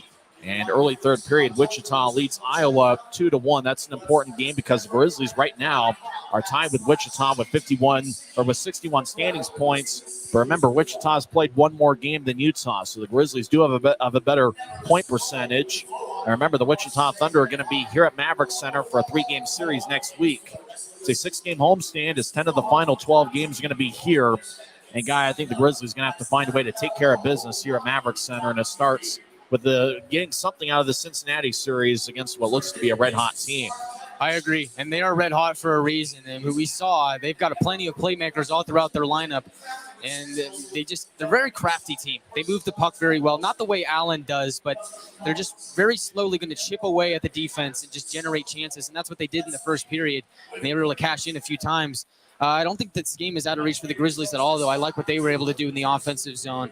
But you're right. The Grizzlies need to come away with at least something in this Cincinnati series, as they've got Wichita next week, which is going to be huge in terms of the playoff race. So for the Grizzlies, I think this playoff race is going to come down to the last game of the season. So you need to make the most out of every single game and get points wherever you can. I thought my play-by-play the first period was absolutely terrible. How was yours? I think there were good moments. I think there were bad moments. Those Cincinnati jerseys aren't doing me any favors. It's a black jersey with red numbers, and the outline of the numbers is like this grayish trim. So it's kind of hard to see if you're looking at a player in the far corner. But I think it's been all right. I think I'm trying too hard. I think that's the thing. The Cincinnati broadcaster, Brad, brought us such great game notes. I'm just trying too hard to be perfect. That's just the problem. I mean, he did. His game notes are phenomenal. I mean, hats off to Moss Brooks. I mean, he really put in a lot of time into those, and they look really good. But, for the Cincinnati Cyclones, they're a good team, and we knew this coming in, that they were going to be a tough opponent for the Grizzlies. But Grizzlies going to have to find a way to hang in there and get some points out of this series. They come back here in the second period. I got a feeling Martell's going to be part of it with how he played. And I really like that combination of Sekos and Wright. They didn't quite connect there in the first period, but it felt like they had some good looks. I could see them connecting for a goal in the second period. Yeah, I agree. I think Sekos, Wright, and Pfizer all had a tremendous first period, as did the Rooster Jordan Martell. It just seems to me like for the Grizzlies, the passing is just a little bit off. Yeah. It just seems like, especially on the power play, players just aren't on the right page. You're seeing too many errant passes. It's just like passes behind people. Yeah, just passes behind people, passes to the stick of the other players. It's just like the sight is off. And I think the Grizzlies, I think they know that this is a big game. I think they know that it's huge in terms of the playoff race. Big opponent here in the Cincinnati Cyclones. I think maybe it just all got caught up in their head and they just got a little stressed out. I think this team is better than what they showed in the first period. I think that they just settled down a little bit and just calm down, pick your head up, make smart decisions. I think that they can come back in this game. Yeah, it's kind of interesting for a team that doesn't know each other. I mean, these teams had met 4 years, and nobody outside of Justin Vibe was on the Cincinnati roster last time these teams met.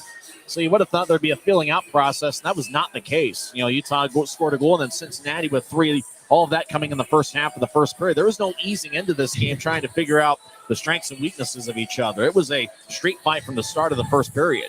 Well, I feel bad for anybody that got caught at the end of the popcorn line over there because they missed some great action in the first opening minutes of this game. I mean, just imagine, you come back, you get your popcorn, you sit down, and it's already 2-1 Cyclones. just a few minutes into this game. So it really has been fast-paced, no feeling out process. And for the Grizzlies, I think they got a good taste of the Cincinnati Cyclones in the first, and so I think they'll adjust to that in the second. Yeah, 3 goals were scored before the chairs were even warm. Fans are still filing in here as we got a Wednesday night crowd. I'm looking forward to Friday with military night and an AFCU Friday and Sunday afternoon at 3 o'clock. It should be a fun series. Guy, we'll talk to you second intermission. All right, thank you, Tyson. That's Guy Chiarenza. When we come back, we'll have second period action here at Maverik Center as Cincinnati leads Utah 3-1 on the Grizzlies Hockey Network. When you pay with the Nitro card at Maverik, you always save 10 cents or more on fuel every gallon, every day. And you could save a whole lot more thanks to Nitro Best Price. Pick up a Nitro card and upgrade your Adventure Club account today.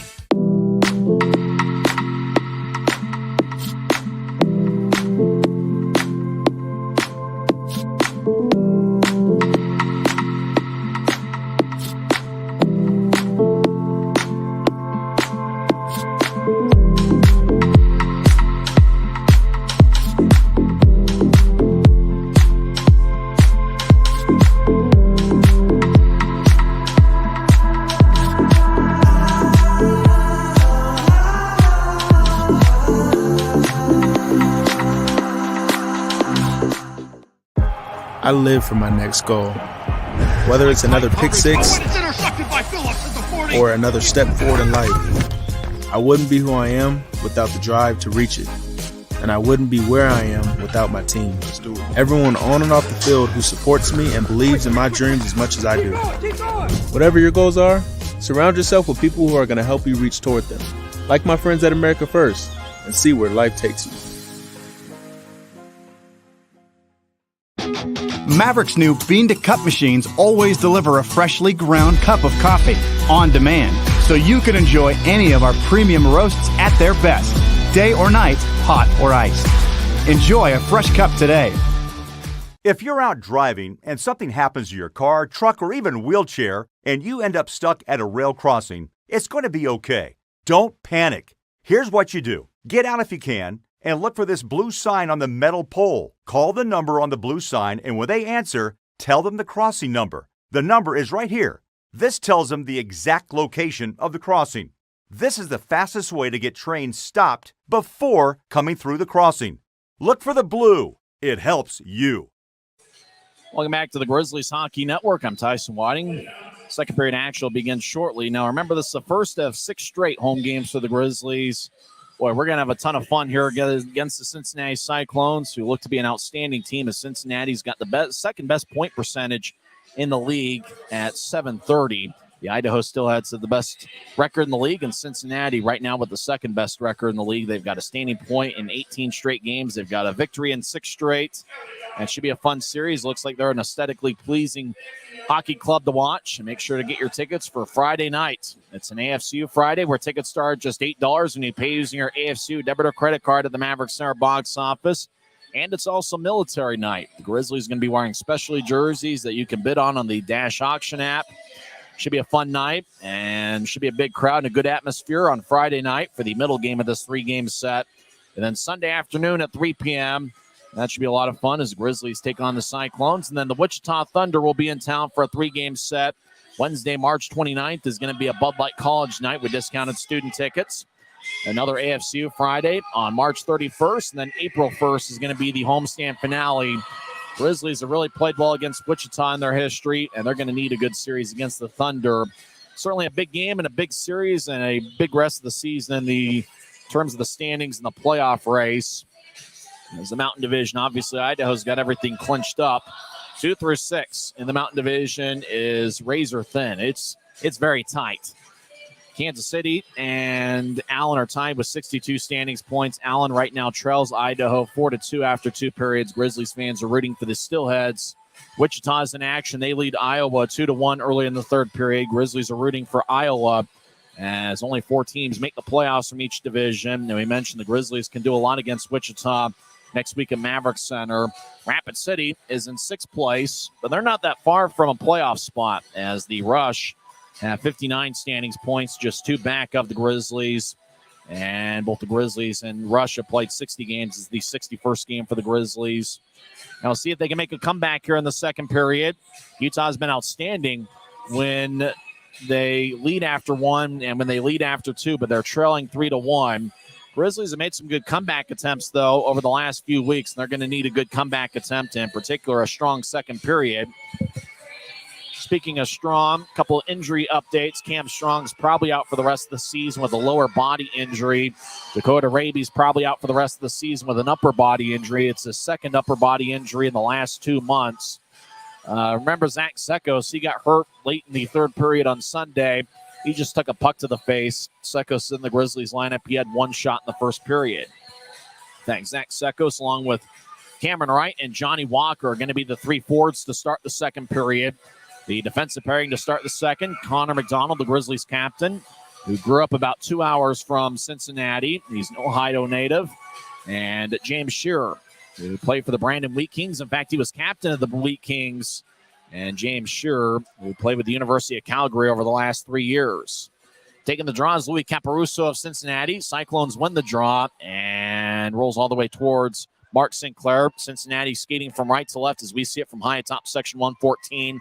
As Grizzlies have it, Zach Sekos skating from left to right over to Shearer, back in the Grizzlies zone. Back to Connor McDonald on the near side. McDonald will glide it out to Sekos at center ice. Sekos gets around a skater. Now he gets around Vive. Right wing pass to Walker. Skates towards the right circle. Toe drag. Shot. Rebound. Shot to score.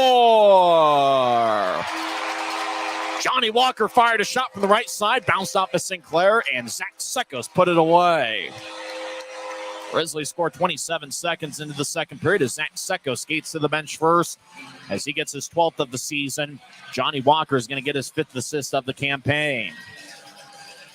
Boy, Guy and I talked about that forward combination doing some damage here in the second period. Wright, Sekos, and Walker, and they combine early in the second period. In fact, first shift of the second. Boy, Walker's shot looked like it bounced off of Sekos. Didn't look like Johnny got a piece of it. As Zach Sekos with his college-style mask scores his 12th of the year. Johnny Walker and Connor McDonald with the assist. Time of goal 27 seconds in. Grizzlies get it. Penner across to Pfizer. Pass behind him, but Pfizer gets it off the boards. Left wing pass to Jacob Semick, who dumps it in. Delayed offside. As Luka Burzan to the right side collides with Dylan Fitz, his former teammate. As the puck goes back to Cincinnati, they'll cross center ice. They don't have numbers 1-on-3s. They'll gain the line. Barry drops it off. Now right circle, Cincinnati rolls in. Shot saved by Parikh. And Lucas holds on as the shot was taken by Patrick Polino, who skated along the far goal line. Good defensive play by Jacob Semick to cut him off. I've been really impressed with what I've seen from Jacob Semick, and this is his 4th professional game. It's the first time I've seen him in person, as last week the Grizzlies were in Allen, and I was hanging out in the Salt Lake Valley. Semick combines size and speed, and it looks like he makes quick decisions with the puck. His Arizona State teammate, Johnny Walker, fired the shot that bounced off of Zach Sekos for Utah's second goal. 3-2 Cincinnati. Grizzlies get it. Darren Pfizer across the center ice. He overskates the puck. Delayed offside. Fitz is down at one knee. He gets back to his feet slowly. Polino left side feeds it across, and it's wide to Matt Barry. Burzan to the right side. He gets blasted by Tyler Penner. Puck goes back to Matt Barry, feeds it across. Pfizer takes it away. Pfizer skates to the left side, 2-on-3. Chips out front to Fitz. Fitz with a backhand shot. Saved by Sinclair.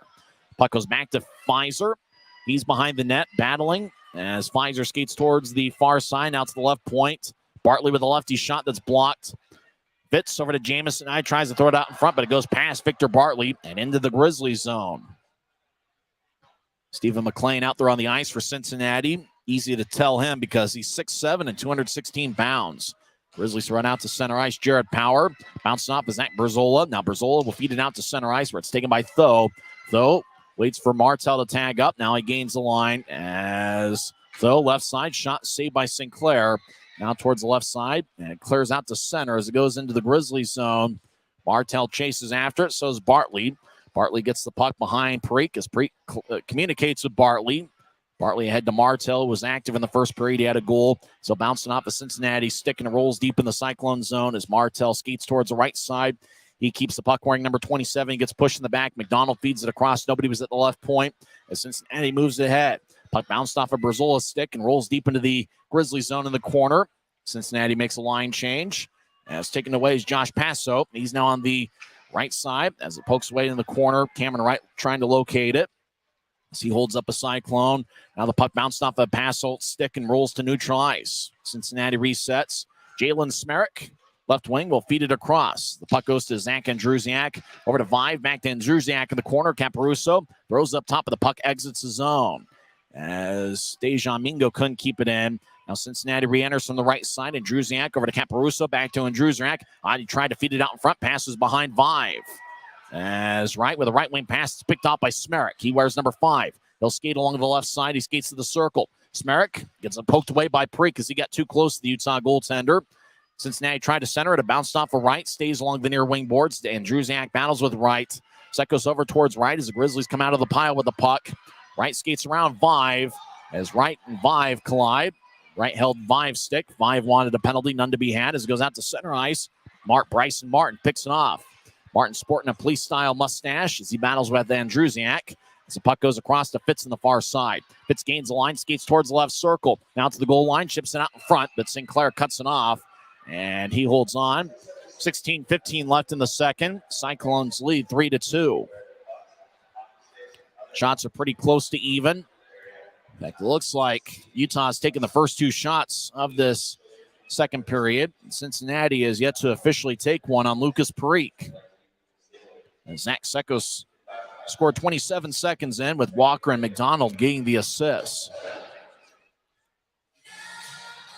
Patrick Polino of Cincinnati takes a draw against Utah's Tyler Penner. Penner, the Grizzlies Iron Man, second year in the ECHL, played with Birmingham 2 years ago. Some news on the Birmingham Bulls coming up as Penner gets held up along the end wall. Stick goes flying. As Grizzlies in the offensive zone. Penner behind the net. Trying to get out in front. Now Pfizer gets it. Shot goes wide. As Penner over to Fitz. Right wing shot. Saved by Sinclair. Knee holds on. Tyler Penner started his professional career with the Birmingham Bulls back in the 2020-21 season. And this is his second year with Utah. Former Grizzly defenseman Joey Kolatarsi was signed by the Birmingham Bulls earlier today. Might have been yesterday, but Kolatarsi is now playing in the SPHL with Birmingham, and we certainly wish him well. He played in 85 games with the Grizzlies. He was released last week. Grizzlies win the draw. They're in the offensive zone. As Semick over to Fitz behind the net. Fitz wearing number 13. Will skate towards the right corner. He'll chip it up top for Martin as it bounced off a Cyclone, but rolls towards Martin. Now to Pfizer with good hands in the near side. He spins it around. Penner feeds it up top for Semick. Semick rolls it around as Pfizer to the right side gathers it, wearing number 8. Pfizer gets pushed in the back. He leads the Grizzlies with 23 goals. Penner gets it. He looks to center it to Fitz. Pass behind him. Cincinnati pitchforks it out to center. Semick gets it. He skates towards his right, and he'll drive it in. Stays in play as the Grizzlies make a line change. As Matt Berry, the former Grizzly, wearing number 91, gets it across to Berzan. Now to neutralize. Pass behind everybody and pass Polino. And doesn't look like icing's going to be called as it got redirected at neutral ice. Bartley, outlet pass to the Cincinnati blue line. Power has it bounce off him. Now the Cyclones get it back as Passo gains the line, number 19, as he'll dump it in as it bounced off a Parikh, who rolls it towards the end wall. Now out in front, Cincinnati gets it towards the near boards. They're in the offensive zone. They avoid a check of Tho, but Tho takes the puck away. Backhand pass out to Jared Power, chases after it. Power gets the puck on the left side. As everybody now enters the Cincinnati zone, as Power rolls along the boards. Martel in the near corner will skate towards the point. Get it back to Power, who spins along the far corners. Jamison skates towards the point. He'll chip it back to the corner that he vacated as Martel delivers a hit on Lee Lapide, wearing number 28. As Lapide will bounce off a Grizzly. It flips high into there, bounced at Jamison's ankle. Now Cincinnati gathers it. They'll clear it out to center. Cyclones with the puck as Lapide overskates it. McDonald clears it back to center ice. As Stephen McLean, I think Cincinnati might have been called with too many men. They were making a line change, and McLean touched up the puck. As McLean was near center ice, the Cyclones were in the middle of a line change. I think the referee caught them with more than 5. Yeah, that's the call. Too many men on the ice is going to be called on Cincinnati. As McLean probably wasn't aware that they were making a line change at the time. If he would have been aware of it, probably wouldn't have touched the puck at center ice. While the Cyclones were in the middle of the line change, and because he played the puck near the Cincinnati bench, the referee was able to make the call. As it looks like Justin Vive's going to go to the penalty box as Cincinnati was called for too many men, and Utah's going to be back on the power play. Grizzlies were 0 for 2 on the man advantage in the first period. Up top is Jacob Semick and Cameron Wright. Down low is Sekos taking the face-off along with Johnny Walker and Taron Pfizer. Grizzlies win the draw as Sekos gets it poked away. Semick keeps it in the left point. Over to Sekos, now to Pfizer. Pfizer on the left side surveys. He's now at the point. Now skate towards his right. Pfizer across to Sekos. Now back to the right side for Semick. I try to kick it out in front. It bounced off of McLean's skate and rolls towards the far corner. Sekos glides it up top for Semick, who gets it to the right side for Wright. He'll take a righty shot. Glove saved by Sinclair. Mark Sinclair just kind of casually gloved it. He looks like a pretty good goaltender. Mark Sinclair, first time the Grizzlies have faced him. The backup goaltender tonight is Beck Warm, who leads the league in victories. Sinclair played his college hockey at two different spots. He played at the University of Alabama, Huntsville from 2017 through 2020. He spent the last 2 years at Michigan Tech. He played in 2 games with Cincinnati at the end of last season and has spent this season as a Cyclone. He's got a .923 save percentage coming into play tonight. Grizzlies are on the power play for the next minute 35 after Cincinnati was caught playing with more than 5 skaters. As Utah wins the draw, Cameron Wright rolls it around the boards. Sekos on the left side, fakes a pass to Semick. As Sekos skates towards the corner now, he gets it to Semick, who glides it to the right side for Wright. Wright drives it back to Semick. Now to Sekos on the left side. Sekos back to Semick. One-timer, saved by Sinclair. Rebound, Walker hacking out in front. Puck still in play. Now Semick with a lefty drive, and it goes wide. As Semick still looking for his first pro goal. Puck glides along the near boards. It's now in the Grizzlies zone. Cincinnati will sneak in a couple new skaters. Pfizer flies along center ice in the right wing. Now Pfizer gains the line. He skates down the middle. Now he dumps it to Sinclair, who just casually gets it to Jalen Smerrick. As rink-wide pass, now Cincinnati skates towards the right side. Great poke check by Bryson Martin as he took it away from Lapede. As Cameron Wright skates down the middle, now he veers off to the near side. Wright gains center ice with the long strides, gets around a skater, falls down in front of Sean Allen. As now Wright and Allen collide, and Allen tripped up Cameron Wright, no call. Allen gets hit in the back by Johnny Walker. Walker and Allen are going to fight at center ice. The whistle blows. Sean Allen and Johnny Walker in a fight. Walker connects on a right. Sean Allen's got the size advantage. He connects on 2 rights and knocks down Johnny Walker. Sean Allen spikes his helmet as he puts a safe sign. Now he tells the crowd to be quiet. Boy, Sean Allen really, now he takes 2 hands to his ears. Sean Allen doing his best WWE impersonation. WWE will be in the building. Now Sean Allen takes his hand. Oh my, Sean Allen really entertaining the crowd. Now Sean Allen punches the glass. He is hot. Sean Allen with a lot of different hand gestures there. He told the crowd to be quiet. Then he put 2 hands like he was telling somebody to go to sleep. Sean Allen yelling at Johnny Walker. Sean Allen tripped up Cameron Wright in the right side. No call was made. The referee was right there. And then Johnny Walker thought that there should have been a fight there. So Walker stepped in, hit Allen, and then those guys fought at neutralize. Walker got the first right in, and then Sean Allen connected on 2 uppercuts. And then the third one knocked down Walker. Might have even been the second uppercut. And then as Sean Allen was skating to the penalty box, he punched the glass. Sean Allen put on quite a show at neutral ice, really getting the crowd fired up. Sean Allen now takes his jersey off. Allen's racked up quite a few penalty minutes, 155 coming into play tonight. He played against the Grizzlies as a member of the Wichita Thunder. It'll be fun during the second intermission to get Guy Chiarenza's perspective on that bout and Sean Allen's antics. Last season, or 2 years ago, last season with Wichita, Allen had 2 goals and 4 assists and 189 penalty minutes. 6'3" and a very strong 205. There are taller guys, maybe bigger guys in the Cincinnati club. As Walker and Allen continues to have a heated conversation at center ice with Chris Hagan and a couple of off-ice officials between them. I'm sure those threesome, the Hagan and the 2 guys between them they're hearing quite a conversation. Don't forget the Grizzlies still are on a power play for 29 seconds. I think that's gone now. Walker's got 2 minutes on the board. Sean Allen's also in the penalty box. There's a lot of stuff there. It was like Allen put his hand to his ears. He did everything. It was the works. He was doing his best 1980s Hulk Hogan impersonation. So it looks like Walker gets 2 for instigating and 5 for fighting. And Sean Allen just gets 5 minutes for fighting. So a 2-minute penalty for Walker. And so we're going to skate 4-on-4. Face-off's going to be at center ice. So that does it for the Grizzlies power play. We'll skate 4-on-4 for 29 seconds. As Sean Allen, there's a beach ball in the penalty box. Sean Allen flipped the beach ball high into the air, and now it goes back to section 113. Sean Allen's putting on quite a show. Christian Simeone skates the penalty box. He'll represent Johnny Walker as he'll come out in 2 minutes as Walker serving a fighting major. We might have a beach ball delay like the Los Angeles Dodgers do sometimes. As the beach ball is now back in the penalty box. We're back to live action. Cincinnati has the puck in the offensive zone. They won the faceoff. They try to get it up top for Matt Berry. It's a puck lifts high into the air. It's gloved by Berry at the left point. He loses it and it goes to center ice. Grizzlies skate from left to right as Pfizer gets to the Cincinnati blue line, gets spun around by Berzola as puck ends up back at center ice. As Mingo delivers a big hit on Pfizer. Now Berry to the right side. He's in the offensive zone. Chips out front to Berzan. Oh, he swung and missed. Berzan with a grade A opportunity. As Cincinnati's now on the power play, as Vive is out of the box. As Berzola will throw it up top. As the Cyclones survey, right side. Now they look to center it out in front. It bounced off a Pfizer stick. Now Sekos at center ice gets it.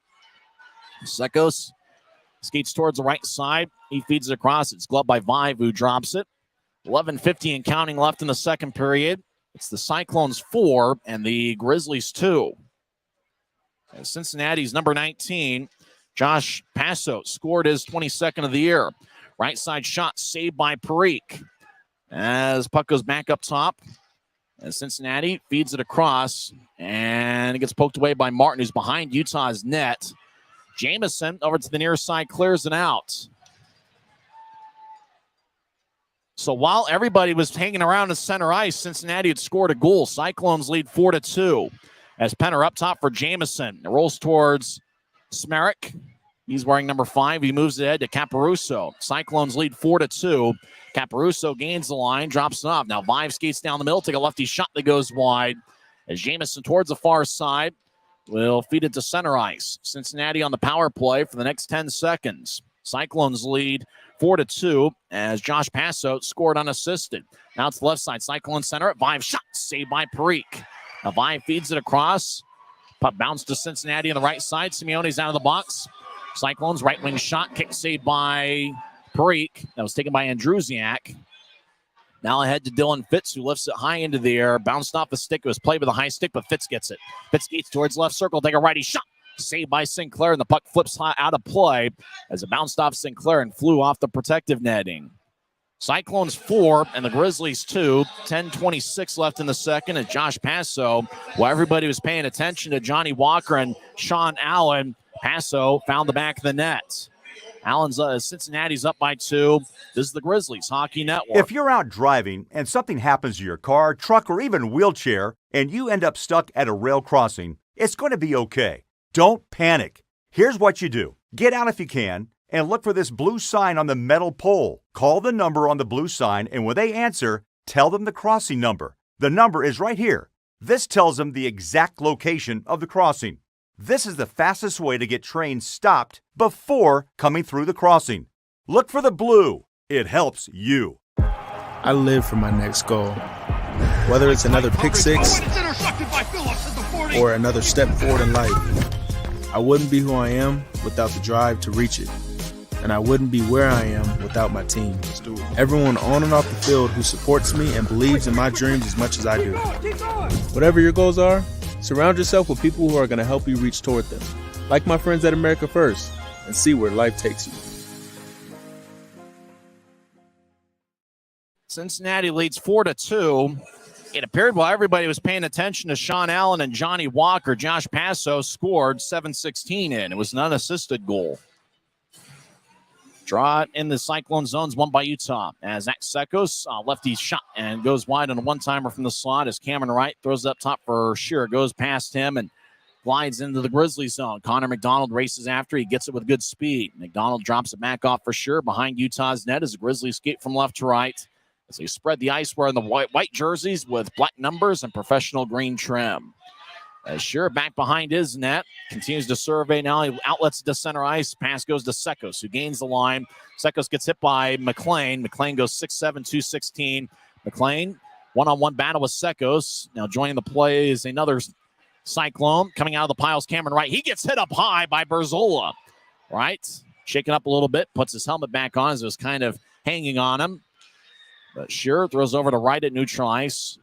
Right? We'll throw it back to McDonald in the Grizzlies zone as McDonald surveys. Cincinnati makes a line change. McDonald will ricochet off the near boards to Jamison. He collides with one of the linesmen. Jamison keeps the puck and he throws it across to Simeone. Simeone to the left side. Throws it to Martin as the Grizzlies made a change. Martin left point. Shot goes wide. Simeone battles on the right point. He gets the puck. The second-year pro to Merrimack. They'll throw it to the corner. Grizzlies across towards Semick. Gets poked away. Cincinnati gets it in the slot as Berzola, who's been active tonight.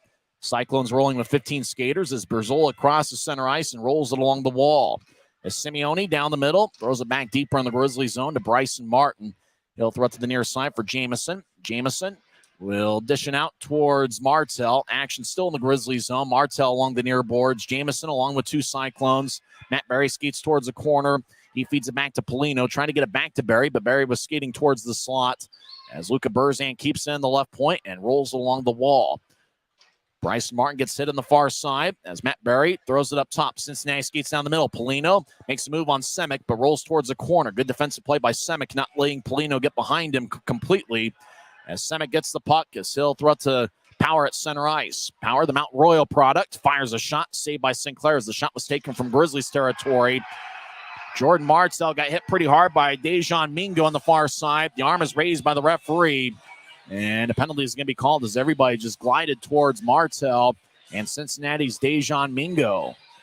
Mingo's got an A on his sweater, and he's going to the Rogers and Russell Legal Solutions holding cell with 8:13 left in the second. It's Cincinnati 4 and Utah 2. If you or someone you know in charge of the DUI, Rogers and Russell is Utah's DUI defense firm. Consequences for driving under the influence in Utah are serious, and you need great attorneys on your first line. Look for a letter in the mail from Rogers and Russell inviting you to schedule a free consultation. Don't throw away or disregard this letter. Call and get Utah's #1 DUI defense team, Rogers and Russell. 2 minutes for slashings to call on Dejan Mingo. 11:47 into the second period. So we're past the halfway point. Cyclones led 3-1 after 20 minutes of play.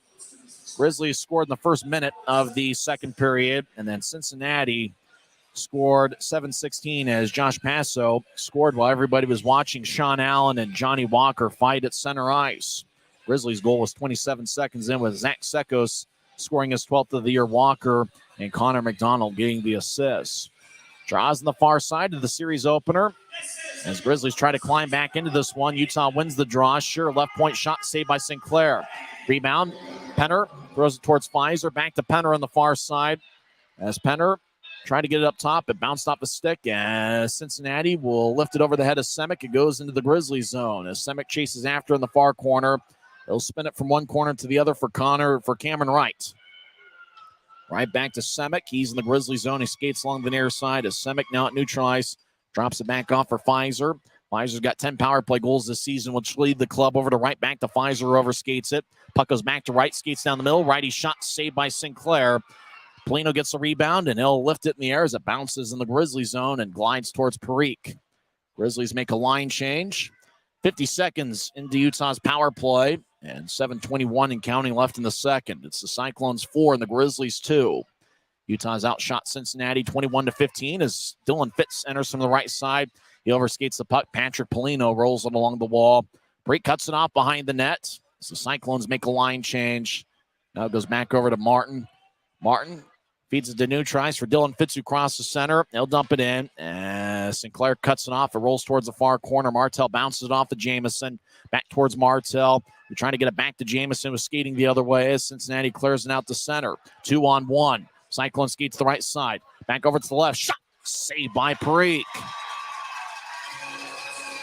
As Josh Passo gained the line. 2-on-1. Skated towards the right circle. Fed it across to Cody Caron.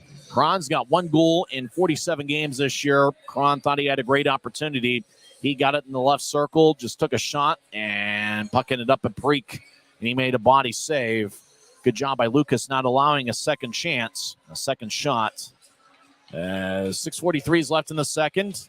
Sean Allen is out of the penalty box, and he's going to skate towards the Utah bench now. Sean Allen is yelling at the Grizzlies bench. Boy, Sean Allen put on quite a show after his fighting major, so much so that Cincinnati had scored a goal and nobody in the building noticed. Cyclones lead 4-2. There's still 30 seconds left in the power play. And the Grizzlies power play is Mingo's in the box, 2 minutes for slashing. Grizzlies win the draw as Semic will skate around Preek's net. Now he'll skate down the middle and veer off to the far side, dropping off for Sekos across to right. Cameron Wright carries it across center ice. Right wing pass to Pfizer. Back towards right. Right with the righty shot. Saved by Sinclair. Puck flips high into the air. Bounces in the near corner. Cincinnati clears it out.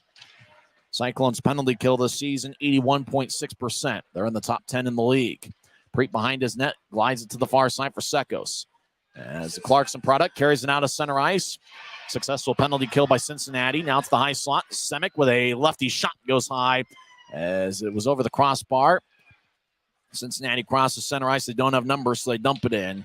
Cyclones behind Utah's net. Tho delivers a hit as Caparuso with a hit, but the puck goes behind him. Now over to Jacob Semic. Well, backhanded to center ice. Pfizer gathers it left side. Pfizer glides to Simeone. Now I try to get it back to Power on the right side. Pass went wide. Now Pfizer in the left corner up top for Bartley. Bartley across to Tho. As Tho fires towards the net. Glove saved by Sinclair. 5:38 left in the second. It's the Cyclones 4 and the Grizzlies 2. We're back in 1 minute on the Grizzlies Hockey Network.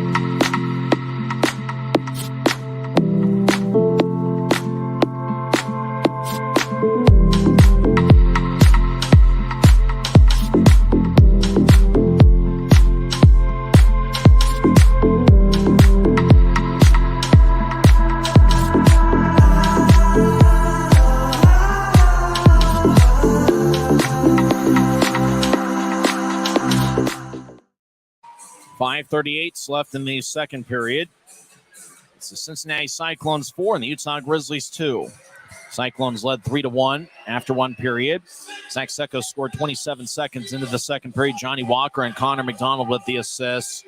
Josh Passo scored 7:16 in. It was a shorthanded goal. Cincinnati has 2 shorthanded goals this evening.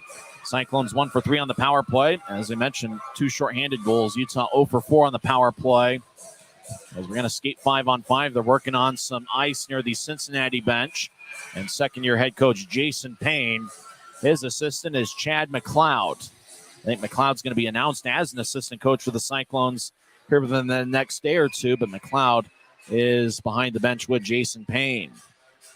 Grizzlies have Jared Power, Christian Simeone, and Vladislav Mikalchuk on the ice, along with Aaron Tho and Victor Bartley up top. Cincinnati in a black jersey with a good amount of red mixed in, red numbers, white lettering in the back. Dejan Mingo and Sean Allen, the defensive pairing.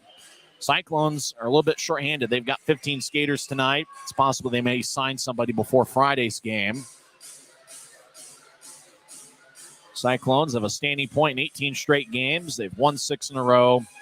Cincinnati's in first place in the Central Division. They are battling with Toledo for the division title. Grizzlies looking to reach the playoffs once again. They had a Western Conference Finals run last year, and the Grizzlies are hoping to make a playoff run this year. And they hope that this 6-game homestand can be the jump start of really what could be a fun end of the season. Simeone's going to take the draw on the near circle as Utah skating from our left to our right as we see it from high atop section 114. During the second intermission, we'll talk with Guy Chiarenza and get his thoughts on things. As draw won by Louis Caparuso and Cincinnati. Caparuso gets the puck. He'll skate along the near boards. He's got good speed. He crosses center ice. He'll chip it to his right. Grizzlies poke it back to center. Simeone skates back the other way. As Sean Allen moves ahead to Caparuso at the Utah blue line. He gets hit by Mikalchuk. Puck goes back to Allen. His pass to Vive is wide. Justin Vive, who's been with the Cyclones for quite a while. As Grizzlies to the near side, Simeone button hooks in the Grizzlies zone. He'll drop it back off for Tho. though. Glides a blue line to blue line pass. Goes past Victor Bartley. Sean Allen behind the Cincinnati net will roll it along the near side. It goes past Jared Power. It looks like it's going to be icing on the Cyclones as the whistle blows with an even 5 minutes left in the second period. Now 1 second rolled off after the whistle blew. 4 minutes, 59 seconds left. Grizzlies have outshot the Cyclones 22-17. So Cincinnati 4 goals on 17 shots against Lucas Parikh. His backup tonight is Trent Miner. Looks like Wichita defeated Iowa 3-2. And with 1 minute left in the third period, Idaho leads Allen 4-3. That's action in the Mountain Division. We'll go over the standings as we sit right now during the intermission. Vive at center ice dumps it in after Cincinnati won the faceoff. Cyclones make a full line change. Outlet pass to Walker, connects. Walker to the right circle, take a shot. Saved by Sinclair. Berzola, who's got a goal tonight, gets it taken away by Cameron Wright. Now Cincinnati retakes it. Luca Burzan throws it from one corner to the other as Sean Allen collides with Zach Sekos. As McLean in the area, he's the biggest of all the Cyclones, as Johnny Walker in the far corner chips it up top as left point shot saved by Sinclair as the shot was taken by James Shearer. Johnny Walker with some action out in front of the Cincinnati net. Cyclones, looks like Berzola and Walker exchange a push. Well, it didn't take long for Cincinnati to start to have beef with Johnny Walker. Walker committed 3 penalties in the first period. He also got a 2-minute instigator and 5-minute fighting. He fought Sean Allen, and in the middle of that fight, or before that fight started, somehow Cincinnati caught Utah napping and put the puck in the back of the net. 4:24 left in the second. It's 4-2 Cyclones. Tyler Penner will take the draw on the far side. He's got Fitz and Pfizer out there up top as Shearer and McDonald. As a draw won by Cincinnati. Former Grizzly Luca Burzan skates down the middle. He gains center ice and rolls it along the wall. Parikh couldn't cut it off. Right side. Cincinnati behind the net. McDonald bounced off of Burzan. Burzan flips it high into the air. McDonald gloves it behind Utah's net. McDonald gets the puck. He's got the captain C. Ahead to Tyler Penner. It goes past him. Fits at center ice. Gains the blue line, and he gets hit and gets divorced from the puck. Penner with a hit in the far corners. Action deep in the Cincinnati zone. Penner drags down to the Cyclone as the Cyclones on his backside. They get back to their feet. Pfizer up top for Semick. He'll take a shot that gets redirected. Puck goes to the near side. Cincinnati will bounce it off of Bryson Martin as Burzan battles with Martin. Patrick Polino skates over there. So does Dylan Fitz. As a scrum over in the near corner. Burzan pushes Martin. Burzan had the puck go back to Pfizer. Right point. Pfizer will fire a shot that bounced off the Maverik sign behind Cincinnati's net. Now to the far corner. Dylan Fitz he skates along the far goal line. I tried to chip it out in front. Nobody was home. Pfizer with a collision with Cincinnati in the corner with Burzan. Puck goes back to Cincinnati. And now Burzan in the near corner chips it back across to Berzola, who skates around Cincinnati's net. Pfizer shadowing him. Berzola moves it back to Burzan, who skates towards the right point, cut off by Martin. They're trying to get to Penner. It's cut off by McLean as Polino along the near boards.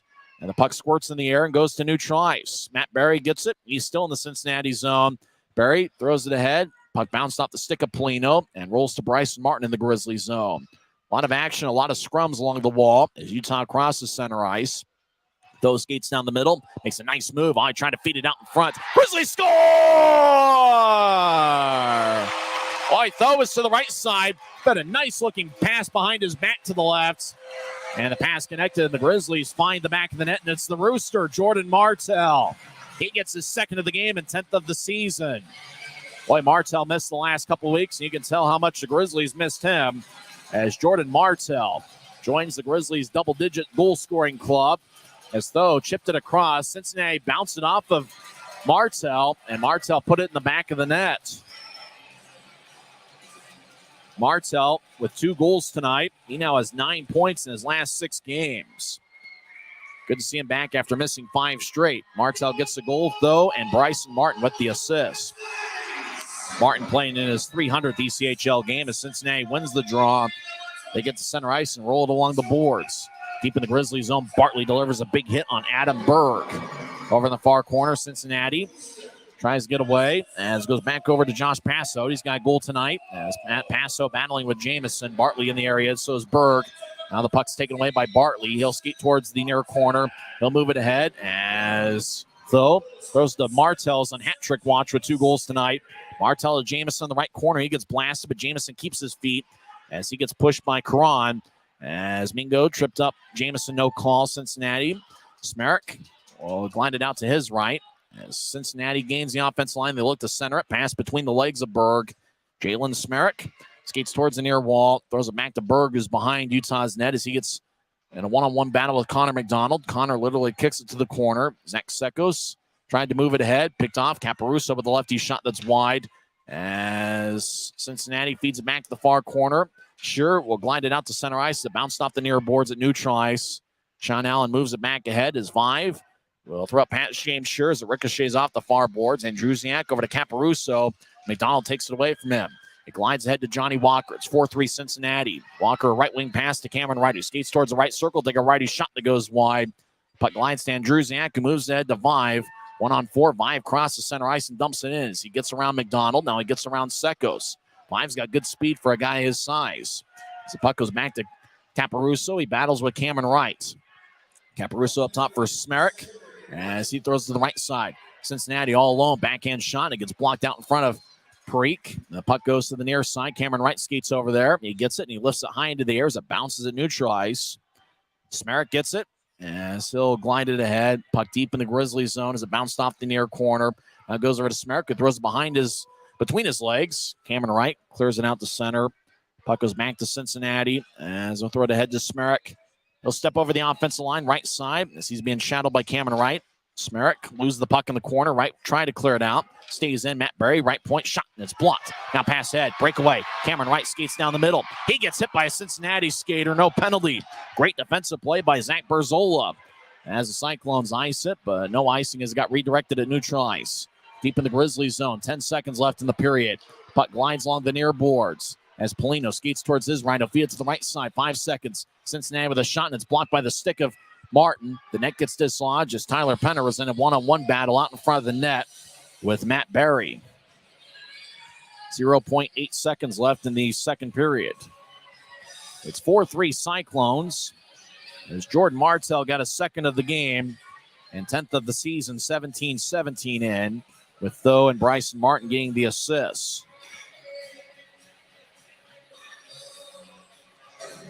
Martell is the 11th Grizzly player to score 10 or more goals this season. As one of the linesmen going to the scores table to talk about how much time should be left on the clock. There's 0.8 seconds left in the second period. Grizzlies have outshot the Cyclones 25-17. Now with Wichita defeating Iowa tonight, Grizzlies need to at least keep pace with the Wichita Thunder. Allen looks like they lost to Idaho tonight in regulation. 5-3 the final score there. We'll go over the standings in the second intermission when we talk with Guy Chiarenza. 1.8 seconds are now on the clock. Patrick Polino will take the draw against Tyler Penner. As the draw won by Cincinnati, they try to feed it out in front. The horn sounds. Boy, the Cyclones almost got a good scoring chance in the final 2 seconds of the second period. We're through 40 minutes here at Maverik Center. It's a 4-3 game. Very entertaining. A lot of back and forth action. Grizzlies outscored the Cyclones 2-1 in the second period. We'll see what the third period has in store. When we come back, we'll talk with Guy Chiarenza and get his thoughts on things. As the Cincinnati Cyclones lead the Utah Grizzlies 4-3. We're back in 2 minutes. This is Utah Grizzlies hockey, presented by Rio Tinto Kennecott. When you pay with the Nitro card at Maverik, you always save 10 cents or more on fuel every gallon, every day. And you could save a whole lot more thanks to Nitro Best Price. Pick up a Nitro card and upgrade your Adventure Club account today.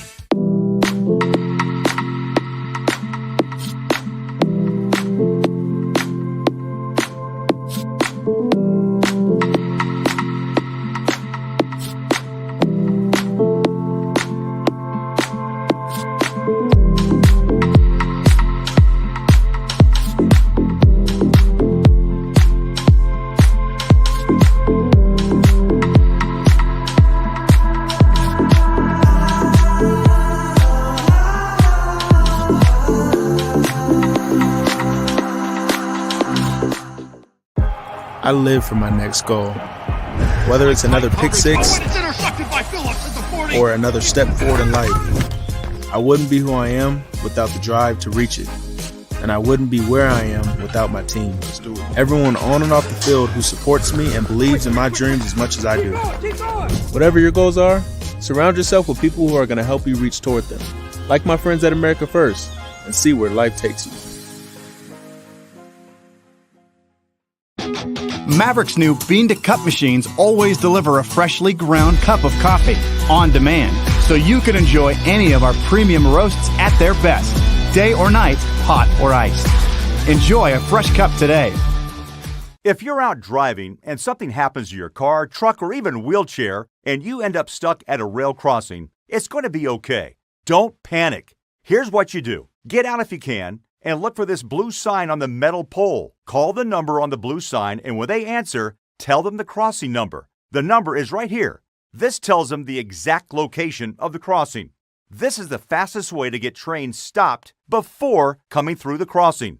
Look for the blue. It helps you. Welcome to the Rio Tinto Kennecott second intermission report. Cincinnati leads 4-3. I'm Guy Chiarenza alongside Tyson Whiting. And it's been a wild 40 minutes between two teams that haven't seen each other in 4 years. And there's no love lost, as there's been plenty that's gone on. Jordan Martell started the scoring a minute 48 into the first period, getting his 9th goal of the year, assisted by Jared Power and Aaron Thoe. But not much longer after that, on the power play, it was Zach Berzola, a blast from the blue line, getting his 4th goal of the season, assisted by former Grizzly Matt Berry and Cody Caron. Then 4:32 into the first, it was Adam Berg on a sweep feed from Lee Lapide from behind the net. He gets his 2nd goal of the season. Sean Allen also picks up an assist. That made it a 2-1 game in favor of the Cyclones. And then the Cyclones got their 3rd straight goal. 8:53 into the first period, Patrick Polino puts home his 20th goal of the season, shorthanded, and Luka Burzan picks up an assist on that goal. Another former Grizzly gets a point tonight.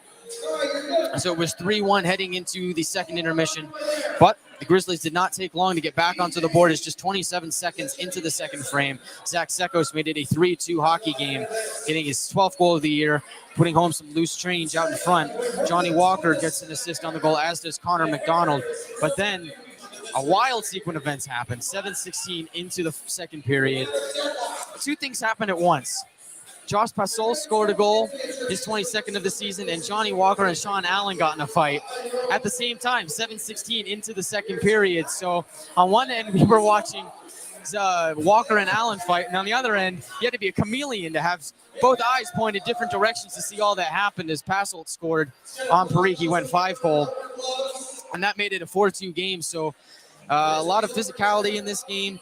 And they weren't done yet, as Cameron Wright had a chance. He got knocked off the puck off a big hit by Berzola. Watch out for that saga. But 17-17 into the second period. Jordan Martell gets his 2nd of the game and his 10th of the season. He joins the double-digit club as he gets an assist from Aaron Thoe and Bryson Martin on the goal. And that made it a 4-3 hockey game, and that's where we stand after 40 minutes of play. So the Grizzlies unable to capitalize on the power play. They're 0-for-4 and have surrendered 2 shorthanded goals. Although for that second one, I'm not sure anybody really knew what was going on. I think everybody thought that the play had stopped, and Pasol picked up the puck and really just took it to the net and put it home. I think a lot of players thought that the play had stopped, but the goal counted. And so Cincinnati got their 4th. And right now, that is the difference maker in this game. That is the game-winning goal that this score would stand. So Johnny Walker has found the penalty box on 4 different occasions in this game. Cincinnati's 1-for-3 on the power play. Utah is leading the shot edge, and they were dominating in the second period. They led the edge 11-4 in the second frame, and they lead 25-17 overall. And it looks like Dylan Fitz has 5 shots for the Grizzlies. That leads all skaters. Cameron Wright is right behind him with 4. Lucas Parikh has stopped 13 of 17. Tyson, it's been a wild first period, and really, these two teams haven't squared off in 4 years. A lot of these players weren't even on the respective rosters at that time, but I mean, you'd think that we were watching the divisional matchup with the way that these teams have played physically. It didn't take long for Cincinnati to get all after Johnny Walker, just as we see from other Mountain Division opponents. Yeah, I can't say that. I mean, I think that Paso kind of saw everybody distracted by Cameron Wright and Sean Allen getting after it, and then, looked like Allen had tripped up Wright. I don't know if Wright was trying to buy a call. The referee was right there looking at all of it and didn't call anything. And then Johnny Walker went after it to confront Allen. And I think about the time they were getting after it at the blue line there on the right side, Paso had gone down and scored. I don't think half the people in the building knew that Cincinnati had scored. I think everybody was focusing on Allen and Walker. They dropped the gloves. And after the fight, Sean Allen did just about everything. Put his hand to his ear, got the crowd fired up. He told him to be quiet. Then he punched the glass. There was nothing that Sean Allen did not do after that fight with Johnny Walker. Then they got to the penalty box, and Chris Hagan and the two off-ice officials probably heard a very interesting conversation. None of it we could probably play over the air between Walker and Sean Allen. And meanwhile, Cincinnati had scored. And you talk about special teams playing a difference in this game. 1 power play goal and 2 shorthanded goals. That's really the big thing as to why Cincinnati's winning this game. A team that isn't necessarily special on the power play. They do have a top 10 penalty kill unit in the league, but that's really been the difference in the game is Cincinnati special teams. Yeah, you mentioned that special teams battle. Cincinnati 1 for 3 on the power play, and they've got 2 shorthanded goals, and the Grizzlies 0 for 4 on the power play. So Cincinnati's certainly dominating in terms of special teams. But man, what a strange sequence of events. I think everybody except for me was focused on the fight. I saw the goal. I saw Paso drive the net, and then I saw everybody kind of get all fired up, and I was like, oh, what is that? And I see Johnny Walker and Sean Allen fighting right in front of my eyes, and I'm like, when did that happen? Just really crazy. And I almost wondered if they might take away that goal just because of what had happened, if maybe they had blown the whistle, but they let it stand, and that would be the game winner right now if this score holds. So just really weird. And I didn't expect this game to be that physical. But, I mean, these two teams are among the league leaders in penalty minutes, so I guess it's not too crazy. But I certainly wasn't expecting this. I thought we were going to get that feeling out process that we're used to, but we didn't really see that at all. And for Cincinnati, you're battling for a division title. They're right up there with Toledo, and right now Cincinnati is in first place. And for the Grizzlies, you're battling for a playoff spot. Wichita won tonight. Allen lost. So as we speak right now, Wichita is in second place by themselves with 63 standings points. Kansas City and Allen are tied for third. And the Grizzlies right now with 61 points are in fifth place. 2 points ahead of Rapid City, who are playing good hockey. And they've got 59 points. And, Tulsa's in last place. But it's a big game in the standings, really a big weekend, because if Wichita is playing Iowa this weekend, Wichita can pick up some points there. Utah can obviously gain some ground when Wichita comes to town. But, with this Cincinnati team, the Grizzlies are going to need something in terms of standings points this weekend to stay within the race in the Mountain Division. I agree. The Grizzlies can't get swept in this series. They need to come away with at least something.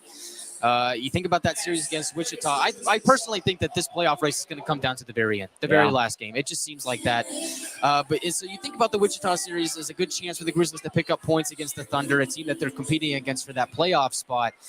But really, I think the Grizzlies need to take this as a game-by-game basis. Right now, you've got an opponent in the Cincinnati Cyclones, a really good team that you're neck and neck with here right now. You're only down by a goal with 20 minutes left to play. So for the Grizzlies, just take this game-by-game. Just try and get the 2 points out of each and every game. Don't look ahead to your next opponent. Just focus on this game right now, and I think the Grizzlies will be just fine if they do that. That's what Cincinnati broadcaster Andrew Mossbrooks said to me. We're talking about the Utah and Cincinnati not facing each other all that often, but the last 3 times the Grizzlies faced the Cyclones, the game ended in a shootout. Remember January 19th, the last time these teams met, they went to a shootout. Jack Walker got the game winner for the Grizzlies. And who knows, maybe we're headed to another overtime shootout sort of scenario. The Grizzlies already have 2 shootout games in the month of March, and you take it, if nothing else, then you can get at least 1 standing point out of it. I got to say, though, we were talking about that line combination, Sekos, Walker, and Wright. They combined for a goal early in the second period. But I don't know that anybody's played any better than Jordan Martell. With his hustle, he's got 2 goals tonight. I mean, he's just playing out of his mind right now. His first game back from injury, and he's really made a statement. He joins the double-digit club. He's got 2 goals in this game, and so I'd really love to see Jordan Martell get the hat trick. This is a guy that's been fantastic for the Grizzlies ever since he came over from Fort Wayne in that trade. And I think it's safe to say the Grizzlies have won that trade, as Martell has just really been an excellent addition to the lineup. And he's been depth scoring for the Grizzlies, and that's exactly what the Grizzlies need if they want to compete and be a playoff team. And right now they're getting just that. Grizzlies winning the faceoff battle 26-13 here through 2 periods.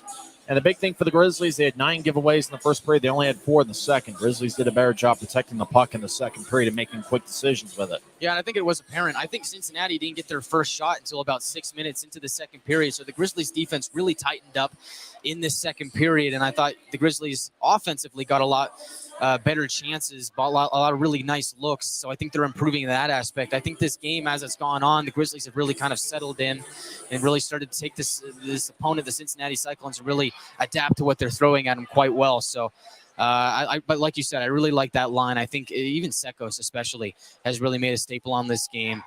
And Cameron Wright, I think it's only a matter of time before he hits a goal. He's really been buzzing so far. We'll break down the rest of the regular season when we come back, as there's 11 games after tonight. See if the Grizzlies can find a way to secure a playoff spot here over the next 4 weeks. We'll come back and talk some hockey as it's the second intermission here at Maverik Center. Cincinnati leads Utah 4-3 on the Grizzlies Hockey Network. When you pay with the Nitro card at Maverik, you always save 10 cents or more on fuel every gallon, every day. And you could save a whole lot more thanks to Nitro Best Price. Pick up a Nitro card and upgrade your Adventure Club account today.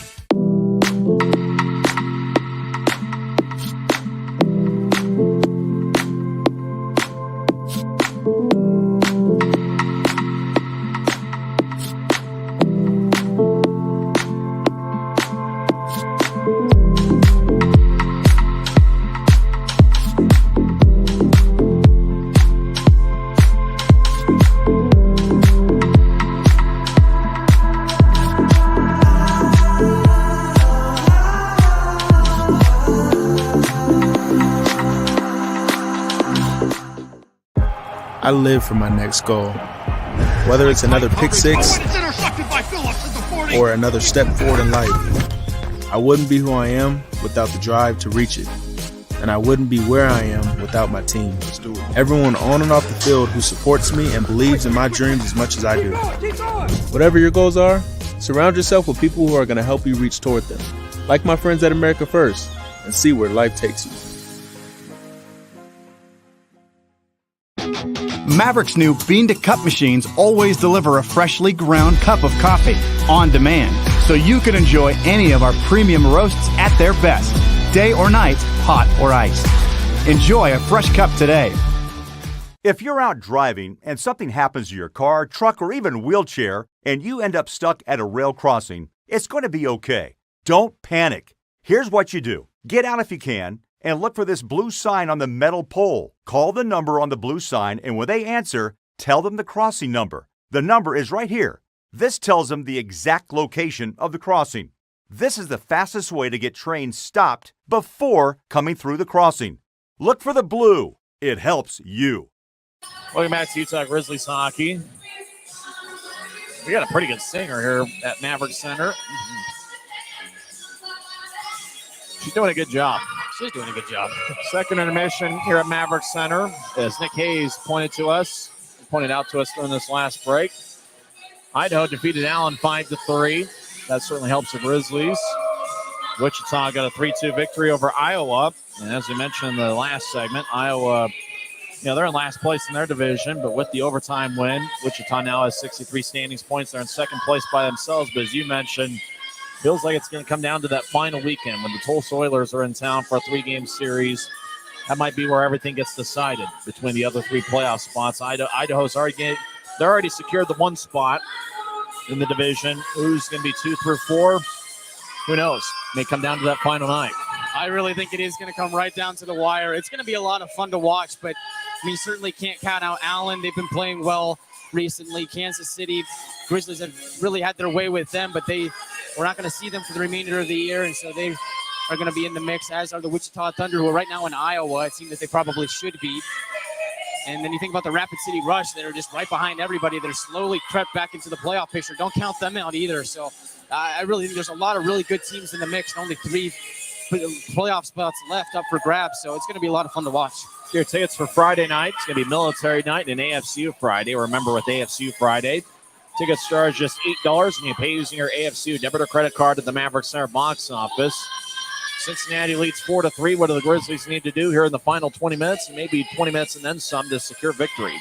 Well, Tyson, I really like the way that the Grizzlies played defensively in the second period. I think the only reason that Cincinnati gets on the board is because of the crazy events that caught everybody off guard. So I think without that goal, the Grizzlies play a perfect second period. So I think if they can just come out and do what they did in the second and translate that into the third, take that momentum that you built in the second period and get some more goals in the third period, then they'll be just fine. The Grizzlies played a tight defense. I like that. Parikh started to play really well. But the Grizzlies need to establish their forecheck and get some looks early. But particularly look for Taryn Pfizer and the Rooster, Jordan Martell, as two electric players that could help the Grizzlies tie this thing up. We'll talk to you during the postgame show. Thank you, Tyson. That's Guy Chiarenza. Hopefully he gets me a pen here before the start of the third period. We'll come back and have third period action as Cincinnati leads Utah 4-3 on the Grizzlies Hockey Network. When you pay with the Nitro card at Maverik, you always save 10 cents or more on fuel every gallon, every day. And you could save a whole lot more thanks to Nitro Best Price. Pick up a Nitro card and upgrade your Adventure Club account today.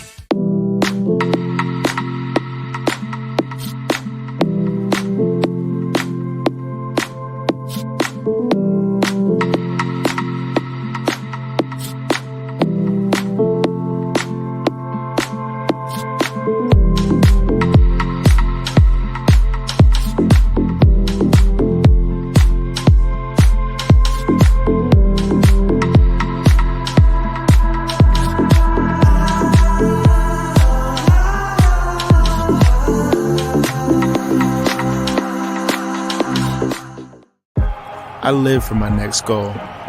Whether it's another pick six or another step forward in life, I wouldn't be who I am without the drive to reach it. And I wouldn't be where I am without my team. Everyone on and off the field who supports me and believes in my dreams as much as I do. Whatever your goals are, surround yourself with people who are going to help you reach toward them. Like my friends at America First, and see where life takes you.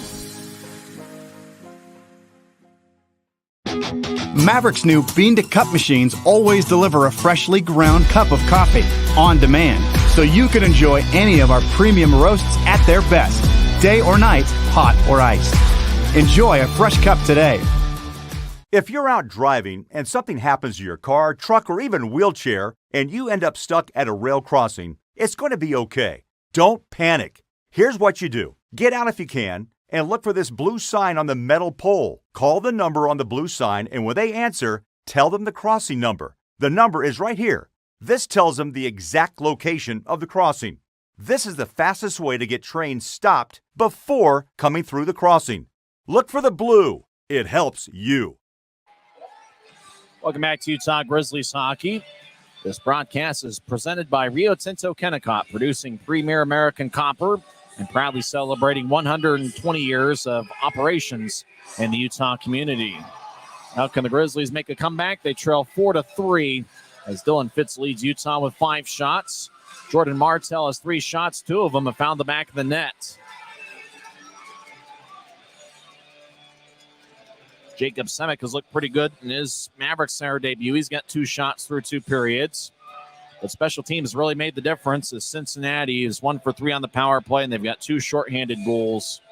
Cyclones outscored the Grizzlies 3-1 in the first period. Utah outscored Cincinnati 2-1 here in the second. We'll skate 5-on-5 as they put 20 minutes on the Maverik Center scoreboard clock. Grizzlies will be skating from our right to our left as we see it from high top section 114. In your mind's eye, see it on YouTube. Yeah, I know what YouTube's known for. We'll try to paint a picture for you, even though I've done a terrible job of it here so far tonight. Cincinnati will skate from our left to our right. Grizzlies win the draw. James Sure gets to Connor McDonald. The forwards are Walker, Wright, and Sekos. Sekos gets the puck. He'll skate towards his right. Get it over to Cameron Wright. Right circle shot. Saved by Mark Sinclair. And he holds on. Sinclair making his first appearance against the Grizzlies. And for Cincinnati, there's not a lot of guys that have played against the Grizzlies. Luca Burzan and Matt Berry were Grizzlies. And remember, Matt Berry played against the Grizzlies last season in the Western Conference Finals. Draws in the right circle. Zach Sekos will take it for the Grizzlies, wearing a college-style mask. He got hit in the face with a puck with about a minute to go in Sunday in the 6-3 loss to the Allen Americans. Cincinnati wins the draw. Zach Berzola over in the far corner will tap it off the glass. McDonald keeps it in the right point. He tries to fire towards the net, and it's It goes wide. Walker behind the net gets it taken away. Cincinnati outlets to center ice. Zach and Druziak skates towards the right circle. And Druziak with a lefty shot. Saved by Preek. Rebound, and Druziak tried to center it out in front. And Preek cuts it off at the goal line in the near side. As he holds on as the whistle blows. 31 seconds into the third period. Grizzlies have outshot the Cyclones 26-19. And in fact, coming into play tonight over the last 16 games, the Grizzlies have averaged 39.06 shots per game. That's certainly notable considering before February 11th, the Grizzlies had averaged about 29 shots per game. And also has capitalized in terms of goals. The Grizzlies are averaging about a goal more per game since February 11th than before. Cincinnati wins the draw. Patrick Polino with a right wing shot that goes wide as the puck glides along the far wing boards. Cyclones will feed it out to center ice off the near wall as Polino keeps the puck as Pfizer skating nearby. Polino moves ahead to Matt Berry. Puck deflects off the stick of Bryson Martin and flies into the Grizzlies bench. As Colin Lee, the Grizzlies trainer, will toss it to the first row where somebody in a Blackhawks jersey gets it.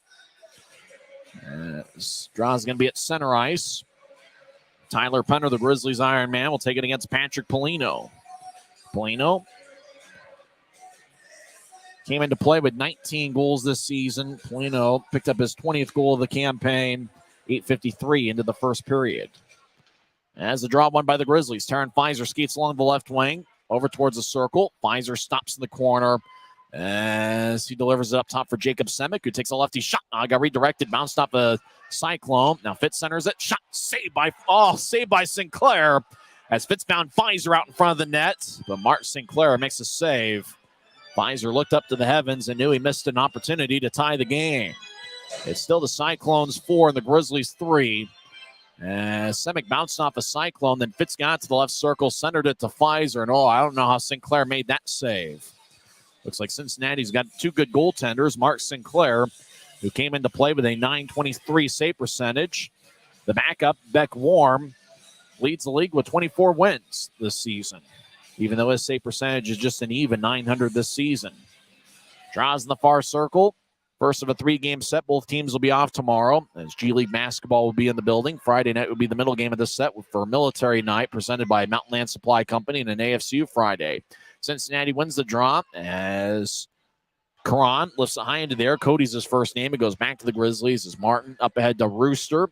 Over to Jamison. Jamison gains the line right side. He gets around McLean, but McLean knocks him down.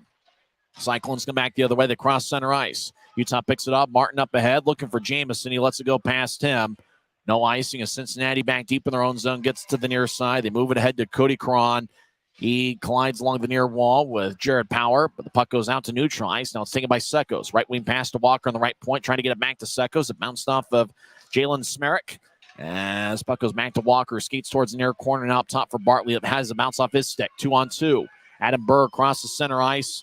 Now he gains the line. He collides with Cameron Wright. Puck at the left point, still in the Grizzlies zone. Cincinnati cycles it around. It rolls towards center ice. Johnny Walker will skate back into the Grizzlies zone to get to Bartley. Fanned on a pass. It rolls to Spreek in front of the net. Now Aaron Thoe will tap it off the far glass. Goes past Jalen Smerrick. And it looks like the puck's going to go out of play. Bounced off the glass on the far side, so no delay of game. Cincinnati wants an offensive zone draw, and the referee agrees. So faceoff is going to be out towards Lucas Perique as a fan in the front row came away. Actually, looks like this is the second row of section 102. They came away with a souvenir. Draw is going to be on the far side. Louis Caparuso will take it. He's got Zach Andrusiak to his right and Justin Vive to his left. Taking the face-off is Zach Sekos. He's got Walker on the right out there along with Victor Bartley and Aaron Thoe. Draw one by the Grizzlies. Walker gets to the right across center ice. Right dumps it in. He gets around Smerrick as Right collides in the corner. Right battles with Zach Berzola as Right gets over to Sekos, gets over to the right side. One-timer by Pfizer goes wide. Bartley in the left point, fires towards the net. It goes wide. Pfizer along the far wing board, skates towards the point. They'll drop it off for Penner. Will take a righty shot. Saved by Sinclair. He bobbled it for a second, but he dives in front of the crease to cover up. So pushing and shoving after the whistle. Cameron Wright and Tyler Penner involved with some words with the Cincinnati skater. Aaron Thoe having some words with Caparuso as well. Draw's going to be in the Cincinnati zone. Justin Vive and Victor Bartley have some words as well. Two teams are near the top of the league in penalty minutes. Draw's giving me the far circle. Actually, the linesman says the draw is going to come out to neutral ice. Near the Cincinnati bench. 17 minutes and 17 seconds left in regulation. Cincinnati leads 4-3. Nobody has scored here so far in the third. Penner will take the draw. And he wins it. It goes between the Grizzlies defensemen, McDonald and Shear, as it rolls towards Parikh. He'll get it over to McDonald, who skates around Utah's net. McDonald feeds it to the near side for Shear. Shear glides it across to Pfizer at center ice. Pfizer on the right wing, gains the line, throws it to Penner, tapped off his stick and flies towards the near corner. Fitz centers it. It bounced off a Cyclone. Now Cincinnati gathers it. Polino crosses center ice. He'll tap it off the far boards. As McDonald gathers it, he'll throw it across Shear as it ricochets off the near wall. Shear crosses center ice with the puck, and he'll dump it in as he got around Sean Allen. Puck to the near side. Cincinnati will move it ahead. It bounced off a Cyclone. Rolls to the left point. Shear spins along the wall. As Sean Allen to the far side gathers it. The 6'3", 205-pound defenseman lifts it to Matt Berry. So he'll tap it off the boards near the Grizzlies bench. Cyclones make a line change. McDonald's pass to center ice is picked off by Lapide. He'll throw it across as Berg with a lefty shot saved by Parikh. Rebound, Berg shot saved by Parikh again. And the Grizzlies come away with the puck as Martell's got 2 goals tonight. Across to McDonald. Connor, blue line to blue line pass, bounced off a Cyclone. McDonald skates over, trying to get it back. Cyclones get it. Cincinnati skates towards the left circle. Either look to center it. Pass goes wide. Martell with a good back check. As Power moves it out to center ice. As Lapide will throw it ahead. It ricochets near the Grizzlies bench. Jacob Semick skates towards his left. Left wing pass to Martell. It tapped off his stick and rolls along the wall. Sinclair around his net. As he'll feed it to the far side. And the gliding puck is picked up by Bryson Martin at the Utah blue line. Martin skates down the middle, crosses center ice. Now he veers off to the right. Right wing pass to Walker. Walker toe drag, right circle shot. Saved by Sinclair. And he holds on. 15:40 left in the third. Walker had plenty of time. Just kind of a nice little toe drag towards the right circle and fired a shot with some good velocity on it. Walker picked up thought about picking up his 11th goal of the season. Got redirected by Zach Sekos, who put it away 27 seconds into the second period. Johnny Walker, the all-time leading goal scorer in Arizona State University history. He's really excited to have Jacob Semick out there with him. Those two are teammates at Arizona State. Looks like Semick's an outstanding player. Looks like he's going to have a future with the Grizzlies. Who knows? Give him a couple years. He's only 23 years old. Maybe he'll spend a lot of time in the AHL. He looks like that kind of player.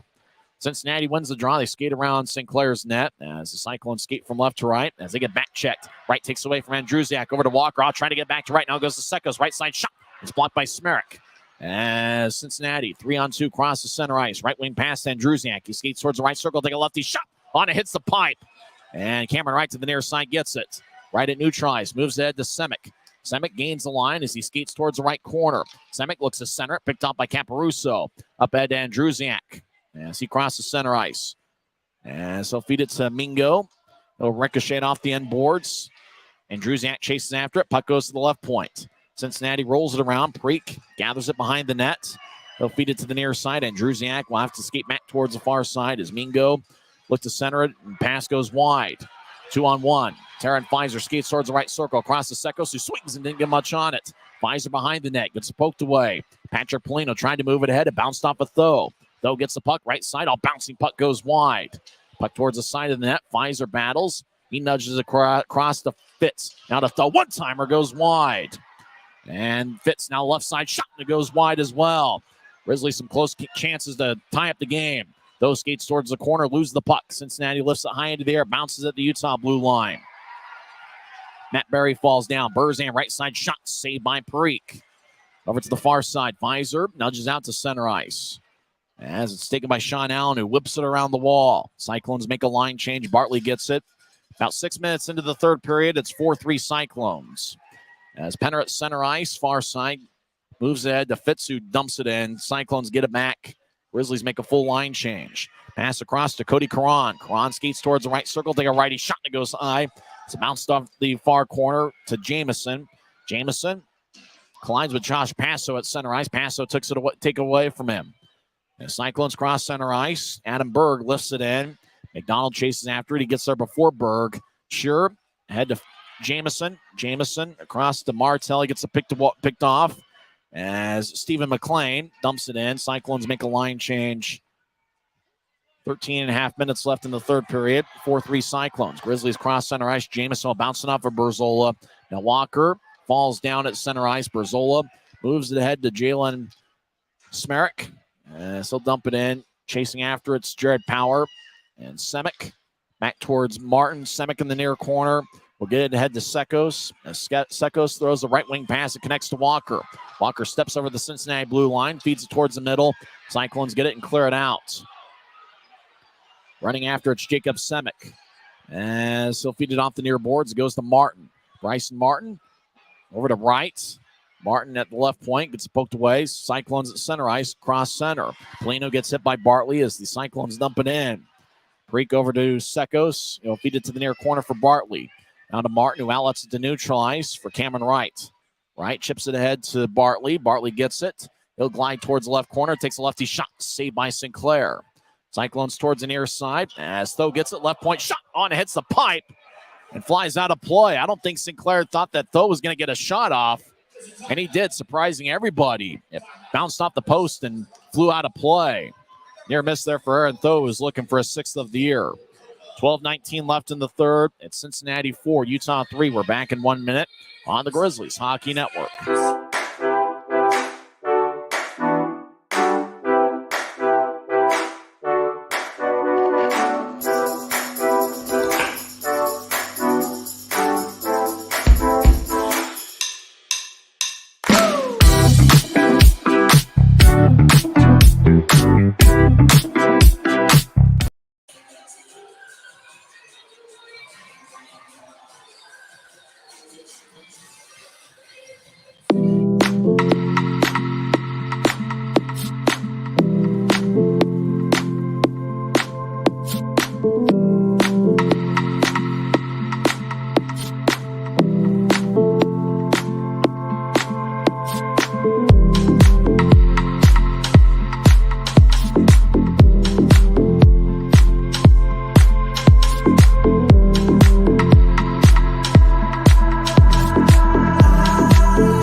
Draws in the Cincinnati zone. 12 minutes and 19 seconds left in the third. Cincinnati leads 4-3. Tyler Penner will take the draw in the near circle. He's got Fitz and Pfizer out there. Up top is Bartley and Aaron Tho. Tho's been outstanding lately. He's a plus 11 in his last 16 games.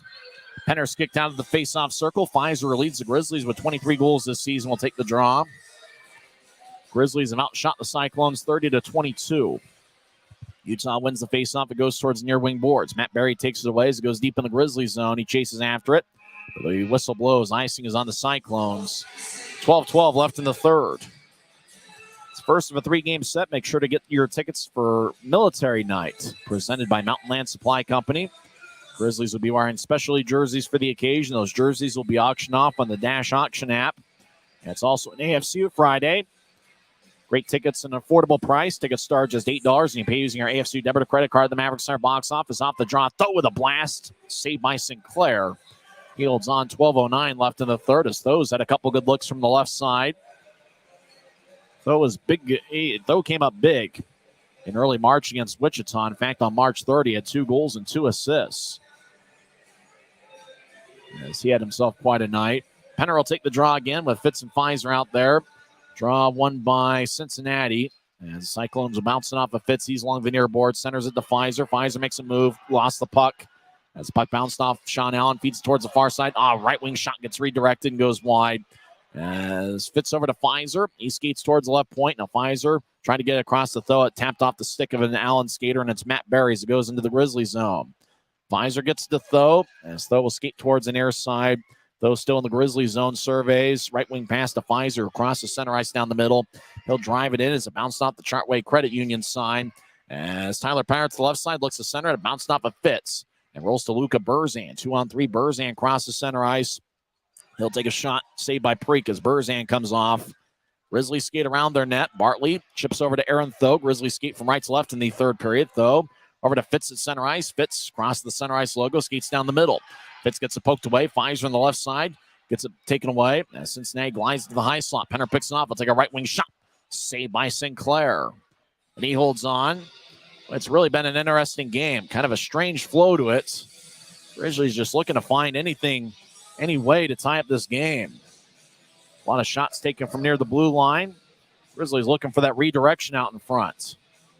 Maybe the hottest of all the Grizzlies tonight, Jordan Martell, back after missing 5 straight games. He's in the right wing as Jamison will take the face off. Jared Powers out there as well. Sure and McDonald, the defensive pairing. Grizzlies with 61 standings points and a record of 29, 28, and 3 this year. As the Grizz win the draw, James Sure to the left side, takes a lefty shot and it goes wide. It's a bounce off the boards with some steam as now puck goes to the slot. Martell with a shot. That one goes wide. I think the referee got a piece of it behind the net as Martell chips it to his right for McDonald. Take a righty shot. He scores! The Captains tied the game with 10:48 left in the third. Boy, McDonald just fired it from the right point. It got past Mark Sinclair. McDonald gets his 4th of the year. And we got a brand new game. The Cyclones have a standing point in 18 straight games. But the Grizzlies have really battled back, overcoming a 4-2 deficit. Martell's going to get an assist. McDonald will pick up a goal as he scored from the right side. Martell now has 2 goals and 1 assist. What a night for Jordan Martell and for the Grizzlies. Well, you have to think about Jared Power out in front, maybe taking away some of the vision of Mark Sinclair on that shot. As McDonald went top shelf, 6 side on Mark Sinclair. Jamison and Martell with the assist on the McDonald goals. Utah has the puck. Sure, over to Sekos at center ice. He couldn't reach it. As Sekos now gets it back. As he looks to center it, but to Walker. Shot saved by Sinclair. The net gets dislodged. As the Cyclones will clear it into the Grizzly zone. McDonald gets it. As the whistle blows, as they'll put the net back in place, as Johnny Walker is crashing towards the net and crashed into the post. 9-12 into the third period. Connor McDonald scored from the right wing. His 4th of the year. Keaton Jamison and Jordan Martell with the assist. Jamison now has 15 assists this season, and Jordan Martell with 2 goals and 1 assist.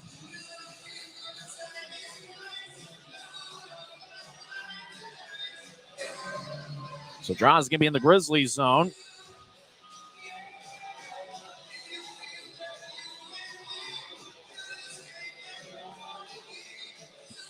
Both teams will have tomorrow off and then reconvene on Friday. It's kind of interesting. These teams played 3 times in about 2 decades, and they'll meet 3 times in the span of 5 days. Draws on the far side. Patrick Polino will take it against Zach Sekos. Sekos scored a early second period goal. As a draw, won by Utah. Semick moves ahead to his college teammate Walker across to right. Wright won a national championship last season. He skates towards his right. He'll take a righty shot that goes wide. As Sean Allen battles in the far corner with Cameron Rise. The puck glides towards Semick. He'd look to center it. It went over the head of Walker and glides towards the near side. As Cincinnati clears it out to center. Matt Berry collided with Walker as Walker at neutral ice will skate in. Berry trips him up. All penalty is going to be called. Johnny Walker is skating down the middle, across the blue line into the offensive zone. Got tripped up by Matt Berry. Sean Allen was in the area as well. Berry had thought the call was on him, but it's actually Sean Allen who's going to the Rogers and Russell Legal Solutions holding cell. Yeah, Berry avoided Walker, but Allen tripped him up. Remember, Allen and Walker got in a fight in the second period, and Johnny draws a penalty with his efforts. So Sean Allen gets 2 minutes for tripping, 10:01 into the third period. We're tied at 4. Grizzlies have outshot the Cyclones 35-23. Draw's going to be in the far circle. Up top is Martin and Shearer. Taking the draw is Keaton Jamison. He's got Dylan Fitz to his right. And Jordan Martell, who's red hot tonight with 2 goals and 1 assist to his left. Draw won by Cincinnati as the Cyclones move it ahead. Polino will get the puck. He's got a breakaway. Polino skates in backhand shot. Saved by Parikh. And Lucas dives on the puck and holds on. Boy, Cincinnati had a breakaway as Patrick Polino, just like he did in the first period, just kind of cherry-picked towards center ice, anticipating Cincinnati winning a one-on-one battle. They won it. Polino skated down the middle, kind of faked to his right, went to his left, tried to sneak it 5-hole on Parikh, and Lucas was able to make the save and gather it. We're tied at 4. Cincinnati there with a chance shorthanded. The Cyclones already with 2 shorthanded goals tonight. We're tied at 4, 9:49 left in the third period. Draws going to be on the far side. As a face-off won by Utah. As Cameron Wright to the far side gets to Jacob Semick. Semick in the near corner battles as he pushes Cody Cron. As Cron battles now, Wright spins it along as behind Utah's net. Grizzlies gather it. Jacob Semick will start the attack. Utah's on the power play. 9:30 left in regulation. Semick in neutralize, drops it off for Wright. Wright left wing pass to Sekos as he'll step over the offensive line. Sekos rolls it along the wall as it goes back to Taryn Pfizer. Pfizer 10 power play goals this season, feeds it to the far circle. Smerrick gets taken away by Wright as he'll nudge it across to Sekos. He's to the near wall boards. Sekos up top for Semick. Across to Wright. Wright, he'll take a right wing shot. Glove saved by Sinclair. And he holds on as the whistle blows with 9:06 left in the third. Utah's up to 36 shots. Cincinnati's taken 24.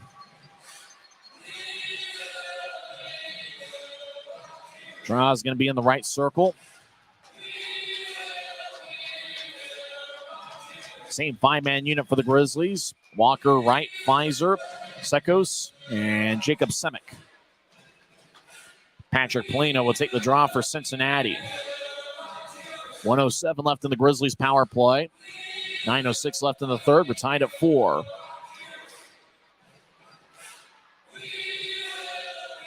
Sekos take the draw. It's taking a while for them to drop the puck. And Cincinnati wins the face-off. They skate around Sinclair's net, and they'll drive it deep in the Grizzlies zone. Preek couldn't cut it off as it rolls towards the far wing boards. Wright gets hit, taken by Polino, who skates towards neutral, so bouncing off the Walker as it glides towards the near wall. And Mingo dumps it in. Dejan Mingo as it rolls towards the far side. It's the first time Mingo's faced the Grizzlies, despite playing over 300 pro games. Cameron Wright skates down the middle. Now he veers off to the left. He chips it across to Walker. And the puck was about chest high. He couldn't gather it. Attenberg in the far corner battles with Walker. And McLean skates over there as well. Big scrum over in the far corner. McLean gets spun around. Walker gets the puck. He'll throw it up top for Semick. Across to Sekos. He skates towards the left circle. Take a lefty shot and it goes wide. Puck glides towards the far boards. Walker up top for Semick. Back to Walker. Walker across to Sekos. He's in the left point. Now up top for Semick, who fakes a shot, gets to Walker. Walker on the right side across to Sekos. Sekos, toe drag, lefty shot, and it goes wide as it bounced off of a body. I think it bounced off of McLean. Semick over towards Walker. Power play's about over. Cincinnati gets the puck. Sean Allen is out of the box. A successful penalty kill by Cincinnati. We're still tied at 4. Preek behind his net as Cincinnati dumped it in. Less than 8 minutes left in regulation. It's the Cyclones 4 and the Grizzlies 4. As James Shearer behind his net. Skate towards the near side. Martell as well. Shearer dances around. Now he skates towards the far side. He'll outlet it to center ice. It bounced off a power stick and glides deep in the Cyclone zone. Sinclair behind his net will throw it towards Smerrick. So move it ahead as Jamison. Now McDonald, right point shot. Saved by Sinclair. He holds on. McDonald scored a lot of his goals in a Grizzlies uniform over there from the right point. He's already got one tonight as he tied up the game. 9-12 into the third with Jamison and Martell getting the assists. Well, it's been an entertaining hockey game. Looks like it's going to be a fun series. Looks like it's going to be a physical series as well. Join us for the middle game on Friday night for Military Night and an AFCU Friday. Jamison will take the draw for Utah. He's won a lot of faceoffs this season. He's got a good percentage, but Cincinnati wins the draw this time. They'll move it to Zach Andrusiak, the former Stillhead. He's had a great year. He skates towards the right wing, gains a line. And Justin Vive will take a right wing shot, saved by Preek. Rebound goes to Jamison to move it ahead to McDonald across the center ice. McDonald dumps it in as it glides along the boards. Smerrick collides with power in the far corner. Smerrick overskates it. Now Brazola throws to the right point. Grizzlies keep it in. Behind the net, Martell and Hat Trick watch. Moves to the corner. Martell gets it. He's the right side. He'll skate towards his left. Now he stops, fires towards the net. And it bounces off a Vive stick and flies out of play off the protective netting. 6:51 left in the third. We're still tied at 4. Seems like a lot of actions happen in the Cincinnati zone here in the third period. Grizzlies doing a good job at puck possession after it looked like Cincinnati had the puck for the majority of the first period. Seems like here, once the Grizzlies cut into the Cincinnati lead 4-3, Utah's really settled in and played a nice game. Draw's going to be over in the right circle. Penner will take it. He's out there with Fitz and Pfizer. Up top is Bartley and Tho. Grizzlies win the draw, but it goes between Tho and Bartley and out to neutralize. As Bartley glides back into his own zone, Grizzlies want to set up and enter the offensive zone with momentum. Rink wide pass to Penner connects. He skates towards the left side. He'll take a shot. He tried to lift it and lifted it over the crossbar. As Penner throws it towards Tho, he's in the corner. Tho skates towards the far goal line, takes a sharp angled shot, and it's saved. And it hits the side of the net. Tho gets blasted after he took the shot. Luca Burzan, left wing pass to Polino. He enters from the left side. Polino will take a righty shot pad, saved by Preek. Polino gets a rebound, spins it along the wall as it goes past Matt Barry. Grizzlies get it to neutralize. Pfizer across the center, spins along the wall, not a very smooth ride along the boards. As Cincinnati clears out the center, Polino gets the puck 3-on-3. Right wing pass, Karan gathers it, throws it to the corner. Polino glides over there. Polino now to the near side, gets up top to Lapide. He spins it around. Adam Berg skates over there, gets it, tosses it to the corner, but it bounced off a Grizzly and hit off the protective netting out above the net. There's a timeout on the ice, 5:51 left. Draw's going to be in the Grizzlies zone when we come back. It's the Cyclones 4 and the Grizzlies 4. We're back in 1 minute on the Grizzlies Hockey Network. If you're out driving and something happens to your car, truck, or even wheelchair, and you end up stuck at a rail crossing, it's going to be okay. Don't panic. Here's what you do. Get out if you can and look for this blue sign on the metal pole. Call the number on the blue sign, and when they answer, tell them the crossing number. The number is right here. This tells them the exact location of the crossing. This is the fastest way to get trains stopped before coming through the crossing. Look for the blue. It helps you. I live for my next goal. Whether it's another pick six or another step forward in life, I wouldn't be who I am without the drive to reach it. And I wouldn't be where I am without my team. Everyone on and off the field who supports me and believes in my dreams as much as I do. Whatever your goals are, surround yourself with people who are going to help you reach toward them. Like my friends at America First, and see where life takes you. 5:51 left in regulation. We're tied at 4. Connor McDonald got the tying goal. 9:12 into the third period with Keaton Jamison and Jordan Martell getting the assists. The Rooster, Jordan Martell, missed the previous 5 games, and he's been spectacular tonight with 2 goals and 1 assist. Draw won by Cincinnati. They're in the offensive zone as the Cyclones battle along the far side. Caparuso gets pushed by Shearer. Centering pass, shot goes wide as Andrusiak was cutting towards the net. Grizzlies gathered as Cameron Wright throws to Sekos, who crosses center ice left wing. Sekos collides with Berzola, but he's able to dump it in. As Jalen Smerrick, who spent some time with the Tucson Roadrunners over the last few years, moves ahead to Andrusiak. He skates along the near side. He'll feed across. Skating towards the left circle with momentum is Caparuso. He skates around the net. Now he looked for a wraparound to bounce off a McDonald's skate. Andrusiak bounces it to the middle. Now it goes up top for Berzola. Now Caparuso, right side shot, and it's blocked. Now Caparuso gets a back shot. It's blocked again by McDonald. As now Caparuso behind the net.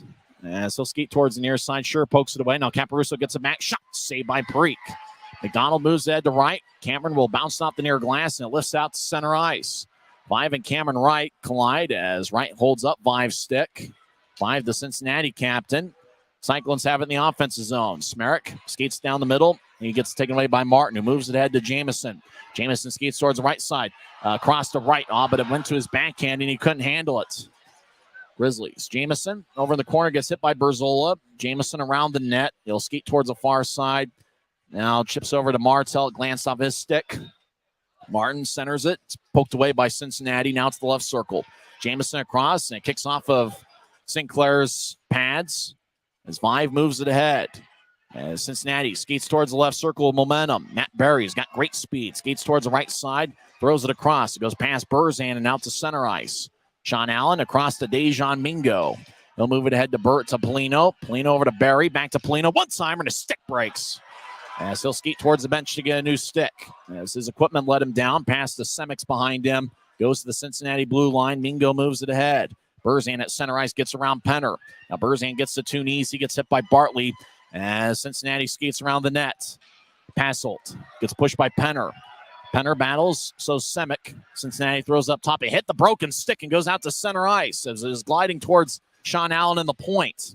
Cyclones lose the puck and neutralize. Fitz gets it. He's waiting for Pfizer to get out of the Cyclone zone. Pfizer loses the puck, or Fitz does. And Cincinnati moves out to center ice. It glanced off a stick, flies into the Grizzlies zone. It bounces into the right corner on one hop. Goes back to Penner, who moves out to center ice for Pfizer. Pfizer gathers it. He'll cross center ice, left wing pass to Tho. Tho down the middle. He tries to glide it towards his right for Fitz. He'll take a shot. Saved by Sinclair. Boy, good movement by the Grizzlies. 3:08 left in the third. Utah's really working the puck around. Seemed like in the first period, passes were missing by just that much. Looks like for the Grizzlies, their passes are on the mark here in the second half of this game. It's the Grizzlies 4 and the Cyclones 4. Cincinnati's on a 6-game winning streak. They've got a standing point in 18 straight. Grizzlies have played some pretty good hockey. They've got a standing point in 12 of their last 16 games. Starting tonight, 10 of the final 12 games in the regular season are here at Maverik Center. The only 2 road games the Grizzlies have are against Idaho in early April. In fact, the second weekend of April. Zach Sekos will take the draw. He's got Walker to his right and right to his left. Up top is Shearer and McDonald. This 5-man unit's played a lot here in the third period. Draws in the Cincinnati zone. 3:08 left in regulation. We're tied at 4. Grizzlies with 38 shots. They've averaged 39 shots over the last 16 games. Cincinnati's taken 27. Off the draw, right shot, saved by Sinclair. Rebound goes out to Vive. He'll move it ahead to Andrusiak. It bounced off his stick. As Shearer tries to clear it out, it bounced off Andrusiak. Now Shearer lifts it over the head of Andrusiak. Walker feeds it to his right for Cameron Wright, who skates along the left wing. Wright gains the line. But it looked like Sekos got there first as Utah's called for offside with 2 minutes, 50 seconds left in regulation. Wright argues the call, but the draw is going to come out to neutral ice.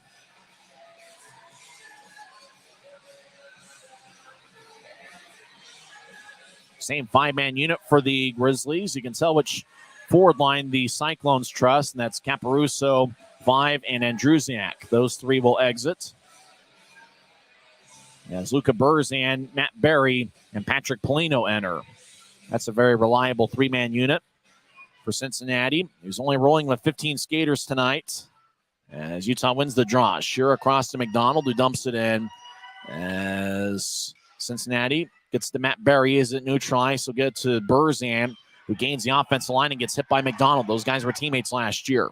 Berry around the boards. It goes to Smerek in the left point. He'll feed it towards the middle. Burzan glides towards the left circle, gets around Shearer. Burzan feeds out in front. Polino shot saved by Parikh. Cameron Wright and Luca Burzan. As Wright with a push of Burzan, and Johnny Walker skates over there. He wants a piece of Burzan. That's some pushing and shoving behind Utah's net. This is not the time where you want to take a penalty. Walker furious with as he has some words, letting the referee know what Luca Burzan did to Cameron Wright. Walker now skates towards the Grizzlies bench. This is the time of game you don't really want to take any penalty. Doesn't look like any penalty is going to be called. I think the referee would like to let him play if he can and let it be decided on the ice. Matchup of 2 good teams. Grizzlies over the 500 mark, but they are exactly 500 here at home at 13-13 this season. 2:26 left in regulation. Johnny Walker and Luca Burzan continue to have words. Patrick Polino gets over there. Polino's not a very big guy, but he looks like pound for pound might be one of the tougher guys in the league. Draws going to be in the far circle of the Grizzlies zone. High drama here at Maverik Center. We're tied at 4 in what's been an outstanding game. Cincinnati led 3-1 after 1 period. Score was 4-3 after 2 periods. The Grizzlies scored 2 goals in the second. Connor McDonald tied it up 9-12 into the third. As Cincinnati gets the face-off, left side shot to score. As Patrick Polino gets his second of the game and 21st of the season. As the Cyclones won the face-off and ended up in the corner, they found Polino all alone in the far circle. Polino high fives everybody on the Cyclones bench, and that's a huge goal with 2:19 left in the third. Cincinnati's looking for a standing point in 19 straight games, and they've taken a 5-4 lead. Well, there were 2 Grizzlies in the corner. Cincinnati won that battle. Polino was all alone, and once he got it, it was a grade A opportunity, and Polino is one of the better goal scorers in the league. So draw is going to be at center ice. This Maverik Center crowd is stunned as it's Cincinnati 5 and Utah 4. There was some action out in front of the net. Matt Berry will pick up an assist. It'll be his second assist of the game. and 42nd assist this season, as he's been a point a game for Cincinnati all year. Draws at center ice as the Cyclones have taken a lead. They've been a clutch club that have done things like that all season long. Pfizer gets it after Penner won the faceoff. They'll move it ahead for Penner. It got redirected at neutral ice, so no icing. Deep in the Cincinnati zone. Caparuso over there. Pfizer gets it across to Penner. Gets poked away as though on the right side. Skates towards the point. Now up top for Bartley. He'll take a lefty shot that goes wide. 2 minutes left in regulation. Fits over to Pfizer on the left side. Pfizer up top for Bartley. He winds, fakes a shot. Now gets over to Pfizer. One-timer. And it goes high off the glass. Cincinnati pokes over to Vive. Preak's still in there as Vive crosses center ice. Left wing. He'll glide slowly towards the left circle. Take a shot that goes wide. Puck glides along the near wall as Fitz gets it. Fitz directs it across. It bounced off of Vive. Vive has it in his jersey. It looks like as the whistle blows with 1:35 left in the third.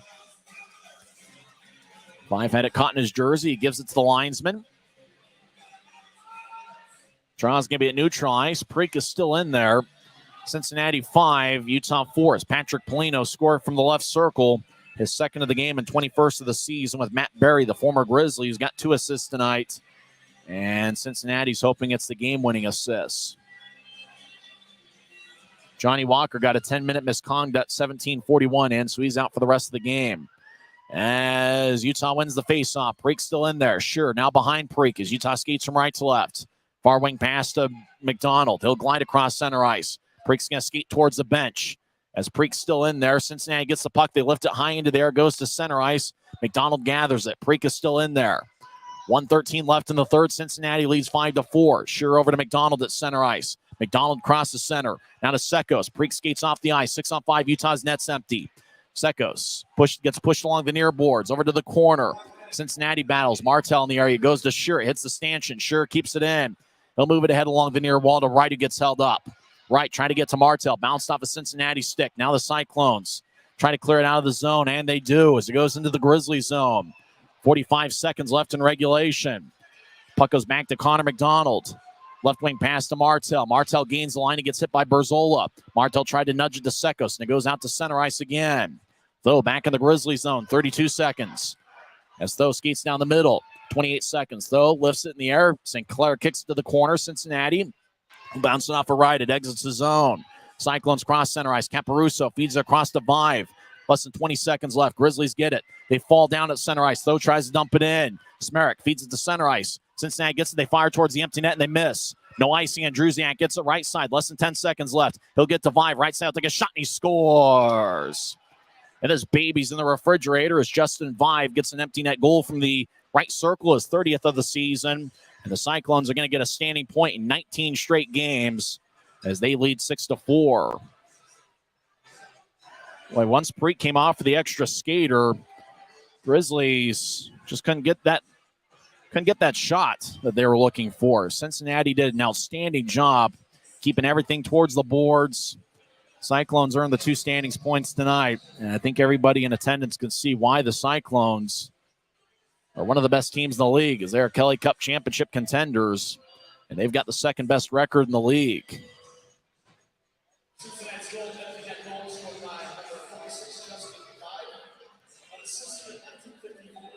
Tyler Penner with some words at center ice with Josh Passo. It's a very spirited game. Interesting for teams that haven't met each other in 4 years. January 9th of 2019 was the last time these teams met. It was over in Cincinnati. Utah won 4-3 in a shootout. This game's not going to end in a shootout, as the Grizzlies will watch the time run out after winning the faceoff, and that will do it. Cyclones win 6-4. As Justin Vive got the game winner on an empty net with less than 6 seconds left. They still have the final score at 5-4 according to the scoreboard. The Vive did score with less than 6 seconds left in regulation. Nevertheless, whether it's a 1-goal win or a 2-goal win, it's a Cincinnati win. As Grizzlies have now lost 3 of their last 4. As Grizzlies salute their fans that showed up here on a Wednesday night. Vive did score, and the final tally should be 6-4. Grizzlies outshot the Cyclones 40-30. But the game-winning goal was scored from the left circle as Patrick Polino got it with Matt Berry getting the assist. Berry was over in the corner. He was double-teamed by a Grizzly. He was double-teamed by the Grizzlies. There were 2 Grizzlies in the corner battling with Berry. Berry got it and just kind of found Polino open in the far circle and just kind of nudged it to Polino. And he's one of the better goal scorers in the league, and that's really the thing about Cincinnati. They got 2 really, really strong forward lines, and it seems like every time you make a mistake, they make you pay. Cyclones 6, Grizzlies 4, even though the scoreboard still acknowledges it being a 5-4 game. Post-game show will begin in 30 seconds. Once again, the final score is 6-4. Cyclones with a victory. They now have a standing point in 19 straight, and they've won 7 in a row. We'll come back and have the post-game report in 30 seconds on the Grizzlies Hockey Network. If you're out driving and something happens to your car, truck, or even wheelchair, and you end up stuck at a rail crossing, it's going to be okay. Don't panic. Here's what you do. Get out if you can and look for this blue sign on the metal pole. Call the number on the blue sign, and when they answer, tell them the crossing number. The number is right here. This tells them the exact location of the crossing. This is the fastest way to get trains stopped before coming through the crossing. Look for the blue. It helps.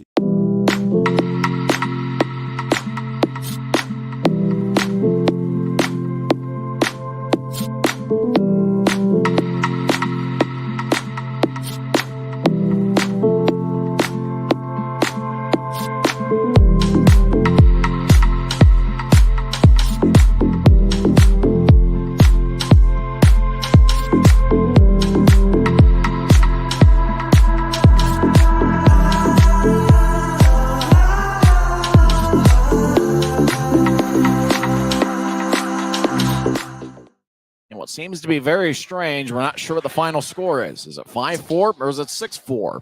Looks like Justin Vive scored an empty net goal with 6 seconds left in regulation. But the scoreboard still acknowledges it being a 5-4 game. You know what? The only thing that matters, Cincinnati got a victory. As Patrick Polino got the game winner, 17:41 into the third period, with former Grizzly Matt Berry getting the assist. Berry had 2 assists tonight. Patrick Polino had 2 goals. He was a +2, had 6 shots. And what can you say? He was outstanding tonight. And the Cyclones, well, what a game. You know, Utah tied it up with Connor McDonald. Let's get to the scoring, and then we'll talk with Guy Chiarenza and get his thoughts on things. Grizzlies scored first as Jordan Martell was the Optum first goal of the game scorer, his 9th of the year. Jared Power and Aaron Tho with the assist. And then Cincinnati scored 3 unanswered. Zach Berzola found the back of the net, 3:49 in. It was a kind of interesting looking wrist shot from the high slot that was just crafty. It just kind of glided its way in. Matt Berry and Cody Cron with the assist. And then that was a power play goal. Cincinnati went 1 for 3 on the power play. Adam Berg scored from the right side as Lee Lapie dropped it off. And Berg just kind of snuck it in the front door past Lucas Parikh. Sean Allen also with an assist. That made it a 2-1 game. And then Polino scored shorthanded as Luca Burzan was over at the Cincinnati blue line, just nudged it ahead Polino, and then Polino had a breakaway from about center ice on in down the middle, and he got a pass Lucas Parikh to make it 3-1. That's where it stood after 20 minutes of play. Utah outshot Cincinnati 14-13 in the first period. In the second frame, Utah outshot Cincinnati 11-4. Grizzlies got on the board 27 seconds into the second period as Johnny Walker took a shot from the right side, bounced off the Sekos. Sekos just kind of had it. It didn't bounce very far, just kind of ricocheted off him, and he was able to put it away. Kind of an interesting-looking goal. Sekos gets his 12th of the year. Walker and McDonald with the assist. Cincinnati scored 7-12 in. It was kind of interesting. Sean Allen and Johnny Walker were each battling in the center ice area, and while everybody was watching that, Josh Passo just kind of put the puck in the back of the net. I think kind of distracted everybody as Passo scored 7-16 in with Berzola getting the assist. At that same time, Sean Allen and Johnny Walker got in a fight. Grizzlies scored late in the second period. Jordan Martell with his 2nd of the game and 10th of the year. And Aaron Tho and Bryson Martin got the assist. That was 17-17 into the second. And the second period ended with Cincinnati leading 4-3, but the Grizzlies outscored the Cyclones 2-1 in the second period. Connor McDonald tied the game 9-12 into the third with Martell and Jamison getting the assist. So what a game for Jordan Martell. The Rooster had missed 5 straight games before tonight. had 2 goals and 1 assist. He was outstanding. He was a +2 and had 3 shots. Cincinnati's game-winning goal was scored by Patrick Polino, 17:41, and it's his 21st of the season. Matt Berry with the assist. And then with 6 seconds left, and it does look like the goal is going to count, even though the scoreboard would not acknowledge it for the longest time, as Justin Vive scored unassisted, 19:54. And looks like they added an assist to Caparuso and Andrusiak on that empty net goal that made it a 6-4 game. So Cincinnati had a power play goal, 2 shorthanded tallies, and an empty netter as they win 6-4 in the series opener. Getting the victory in net is Mark Sinclair. His record goes to 17-6-2-1. Lucas Preet gets the loss. He stopped 24 of 29. As Preet goes to 10-13 on the season, Sinclair stopped 36 of 40. Guy looked there for the longest time after Utah tied it up that they're built enough momentum that maybe they'd find a way to get that game-winning goal in. But Cincinnati, as they've done all year, came through when it mattered the most. They've now got a standing point in 19 straight games. Oh, Tyson, I'll tell you what, I really thought the Grizzlies were going to come away with that win there. They were buzzing there in the third period. They were able to tie the game, and all the electricity was in the building. Everything was going the Grizzlies' way, and then they slowly just a little bit let the momentum go back into Cincinnati's favor, and Cincinnati was able to capitalize on it. Polino with the dagger, and unfortunately for the Grizzlies, I thought they played really well here tonight, but they're unfortunately not going to come away with any standings points with Hurts. But I like that the Grizzlies went toe-to-toe with the Cyclones and found a way to stick through it through almost the entire game. Were you surprised how physical the game was, considering these teams haven't met in 4.5 years? There are 2 teams that are near the top in penalty minutes, but I was surprised at just how physical this one was. Oh, absolutely. I mean, there were some big bruising hits, and I think Cameron Wright got the brunt of a lot of them, especially from Berzola. I mean, those 2 guys were going at it all night, not to mention the Johnny Walker, Sean Allen saga. Those 2 seem to have a lot of hatred between each other. So, I mean, it's really just weird. You think about 2 teams that haven't seen each other in a very long time, guys that haven't seen each other maybe ever in this league, and it's like they just come out and they've got all this hatred and animosity towards each other. So who would have thought? But I mean, it makes for an entertaining hockey, and I think for the Grizzlies, I think it is going to help them shape up and be a more physical team, and it'll help them compete against teams like Idaho and Allen in the division. Kind of thought that the Grizzlies needed to at least be even in the special teams, if not win it. And tonight it was Cincinnati that won it. They were 1 for 3 on the power play. They also scored 2 shorthanded goals, and that was really a big difference in the game. Yeah, I mean, you think about the special teams battle, even if you just take away the shorthanded goals, it's still, I mean, the Grizzlies probably win that game if you don't give up the shorthanded goals. And so you think about the power play just really hasn't connected ever since Andrew Nielsen left. And really, they got to find a way to really get that going. I mean, for the Grizzlies, it's hurting you more than it's helping you at this point. And so they're going to have to find a way to just get that unit to gel. I thought they had a few good looks on their power plays in this game, but overall seemed like they just weren't all on the same page. And so for Utah, this game was definitely lost in the special teams department. Connor McDonald had 1 goal and 1 assist. He got a multiple point game. Jordan Martell, 2 goals and 1 assist. You know, he was very spirited, and I think Connor McDonald kind of stepped up as a result. Him and James Shearer, I thought, were a good defensive pairing tonight.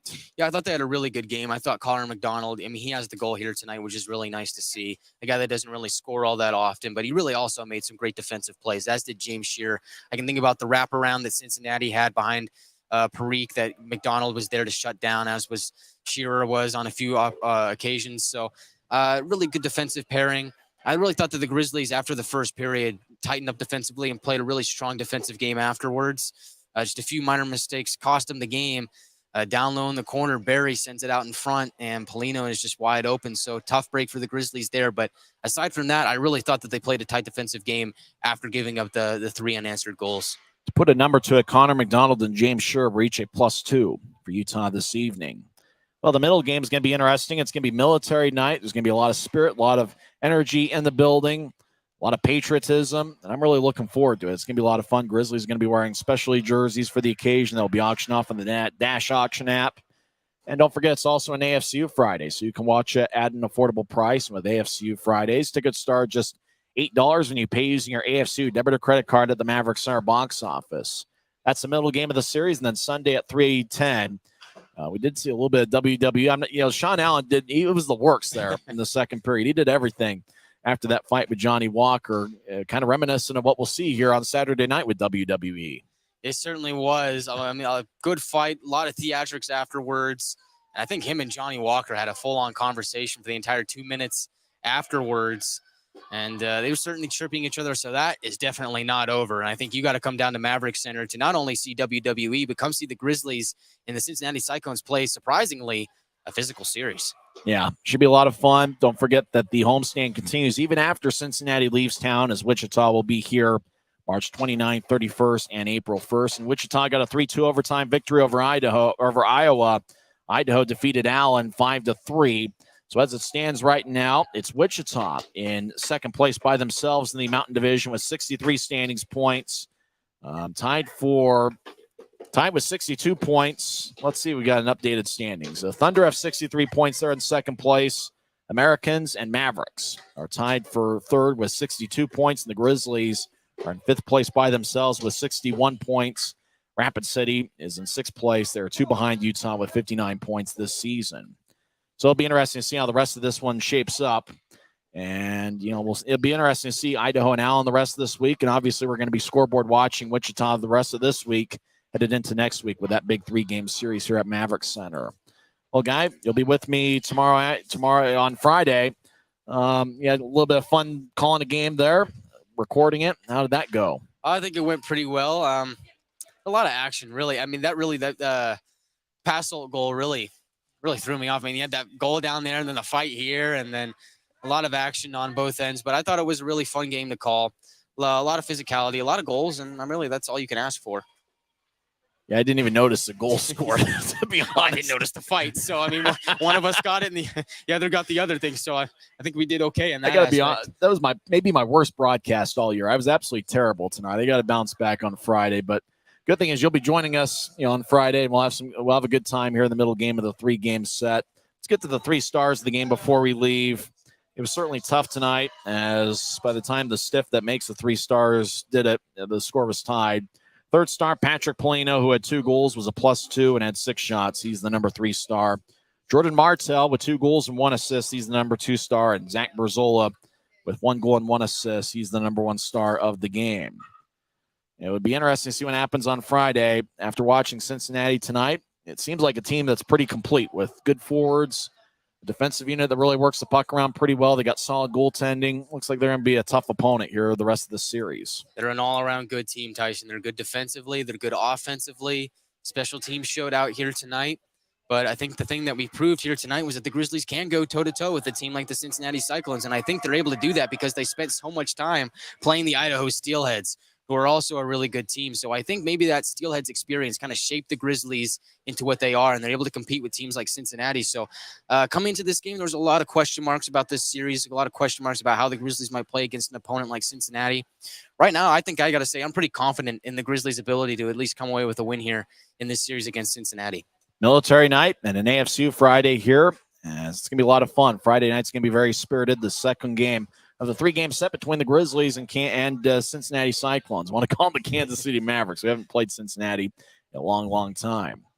Once again, in 2 hours and 31 minutes and in front of a crowd of 3,559, the Cincinnati Cyclones got 2 goals from Patrick Polino, including the game winner, 17:41 into the third. We hope you enjoyed the broadcast of not necessarily the final outcome. For Guy Chiarenza, I'm Tyson Whiting, and it is what it is.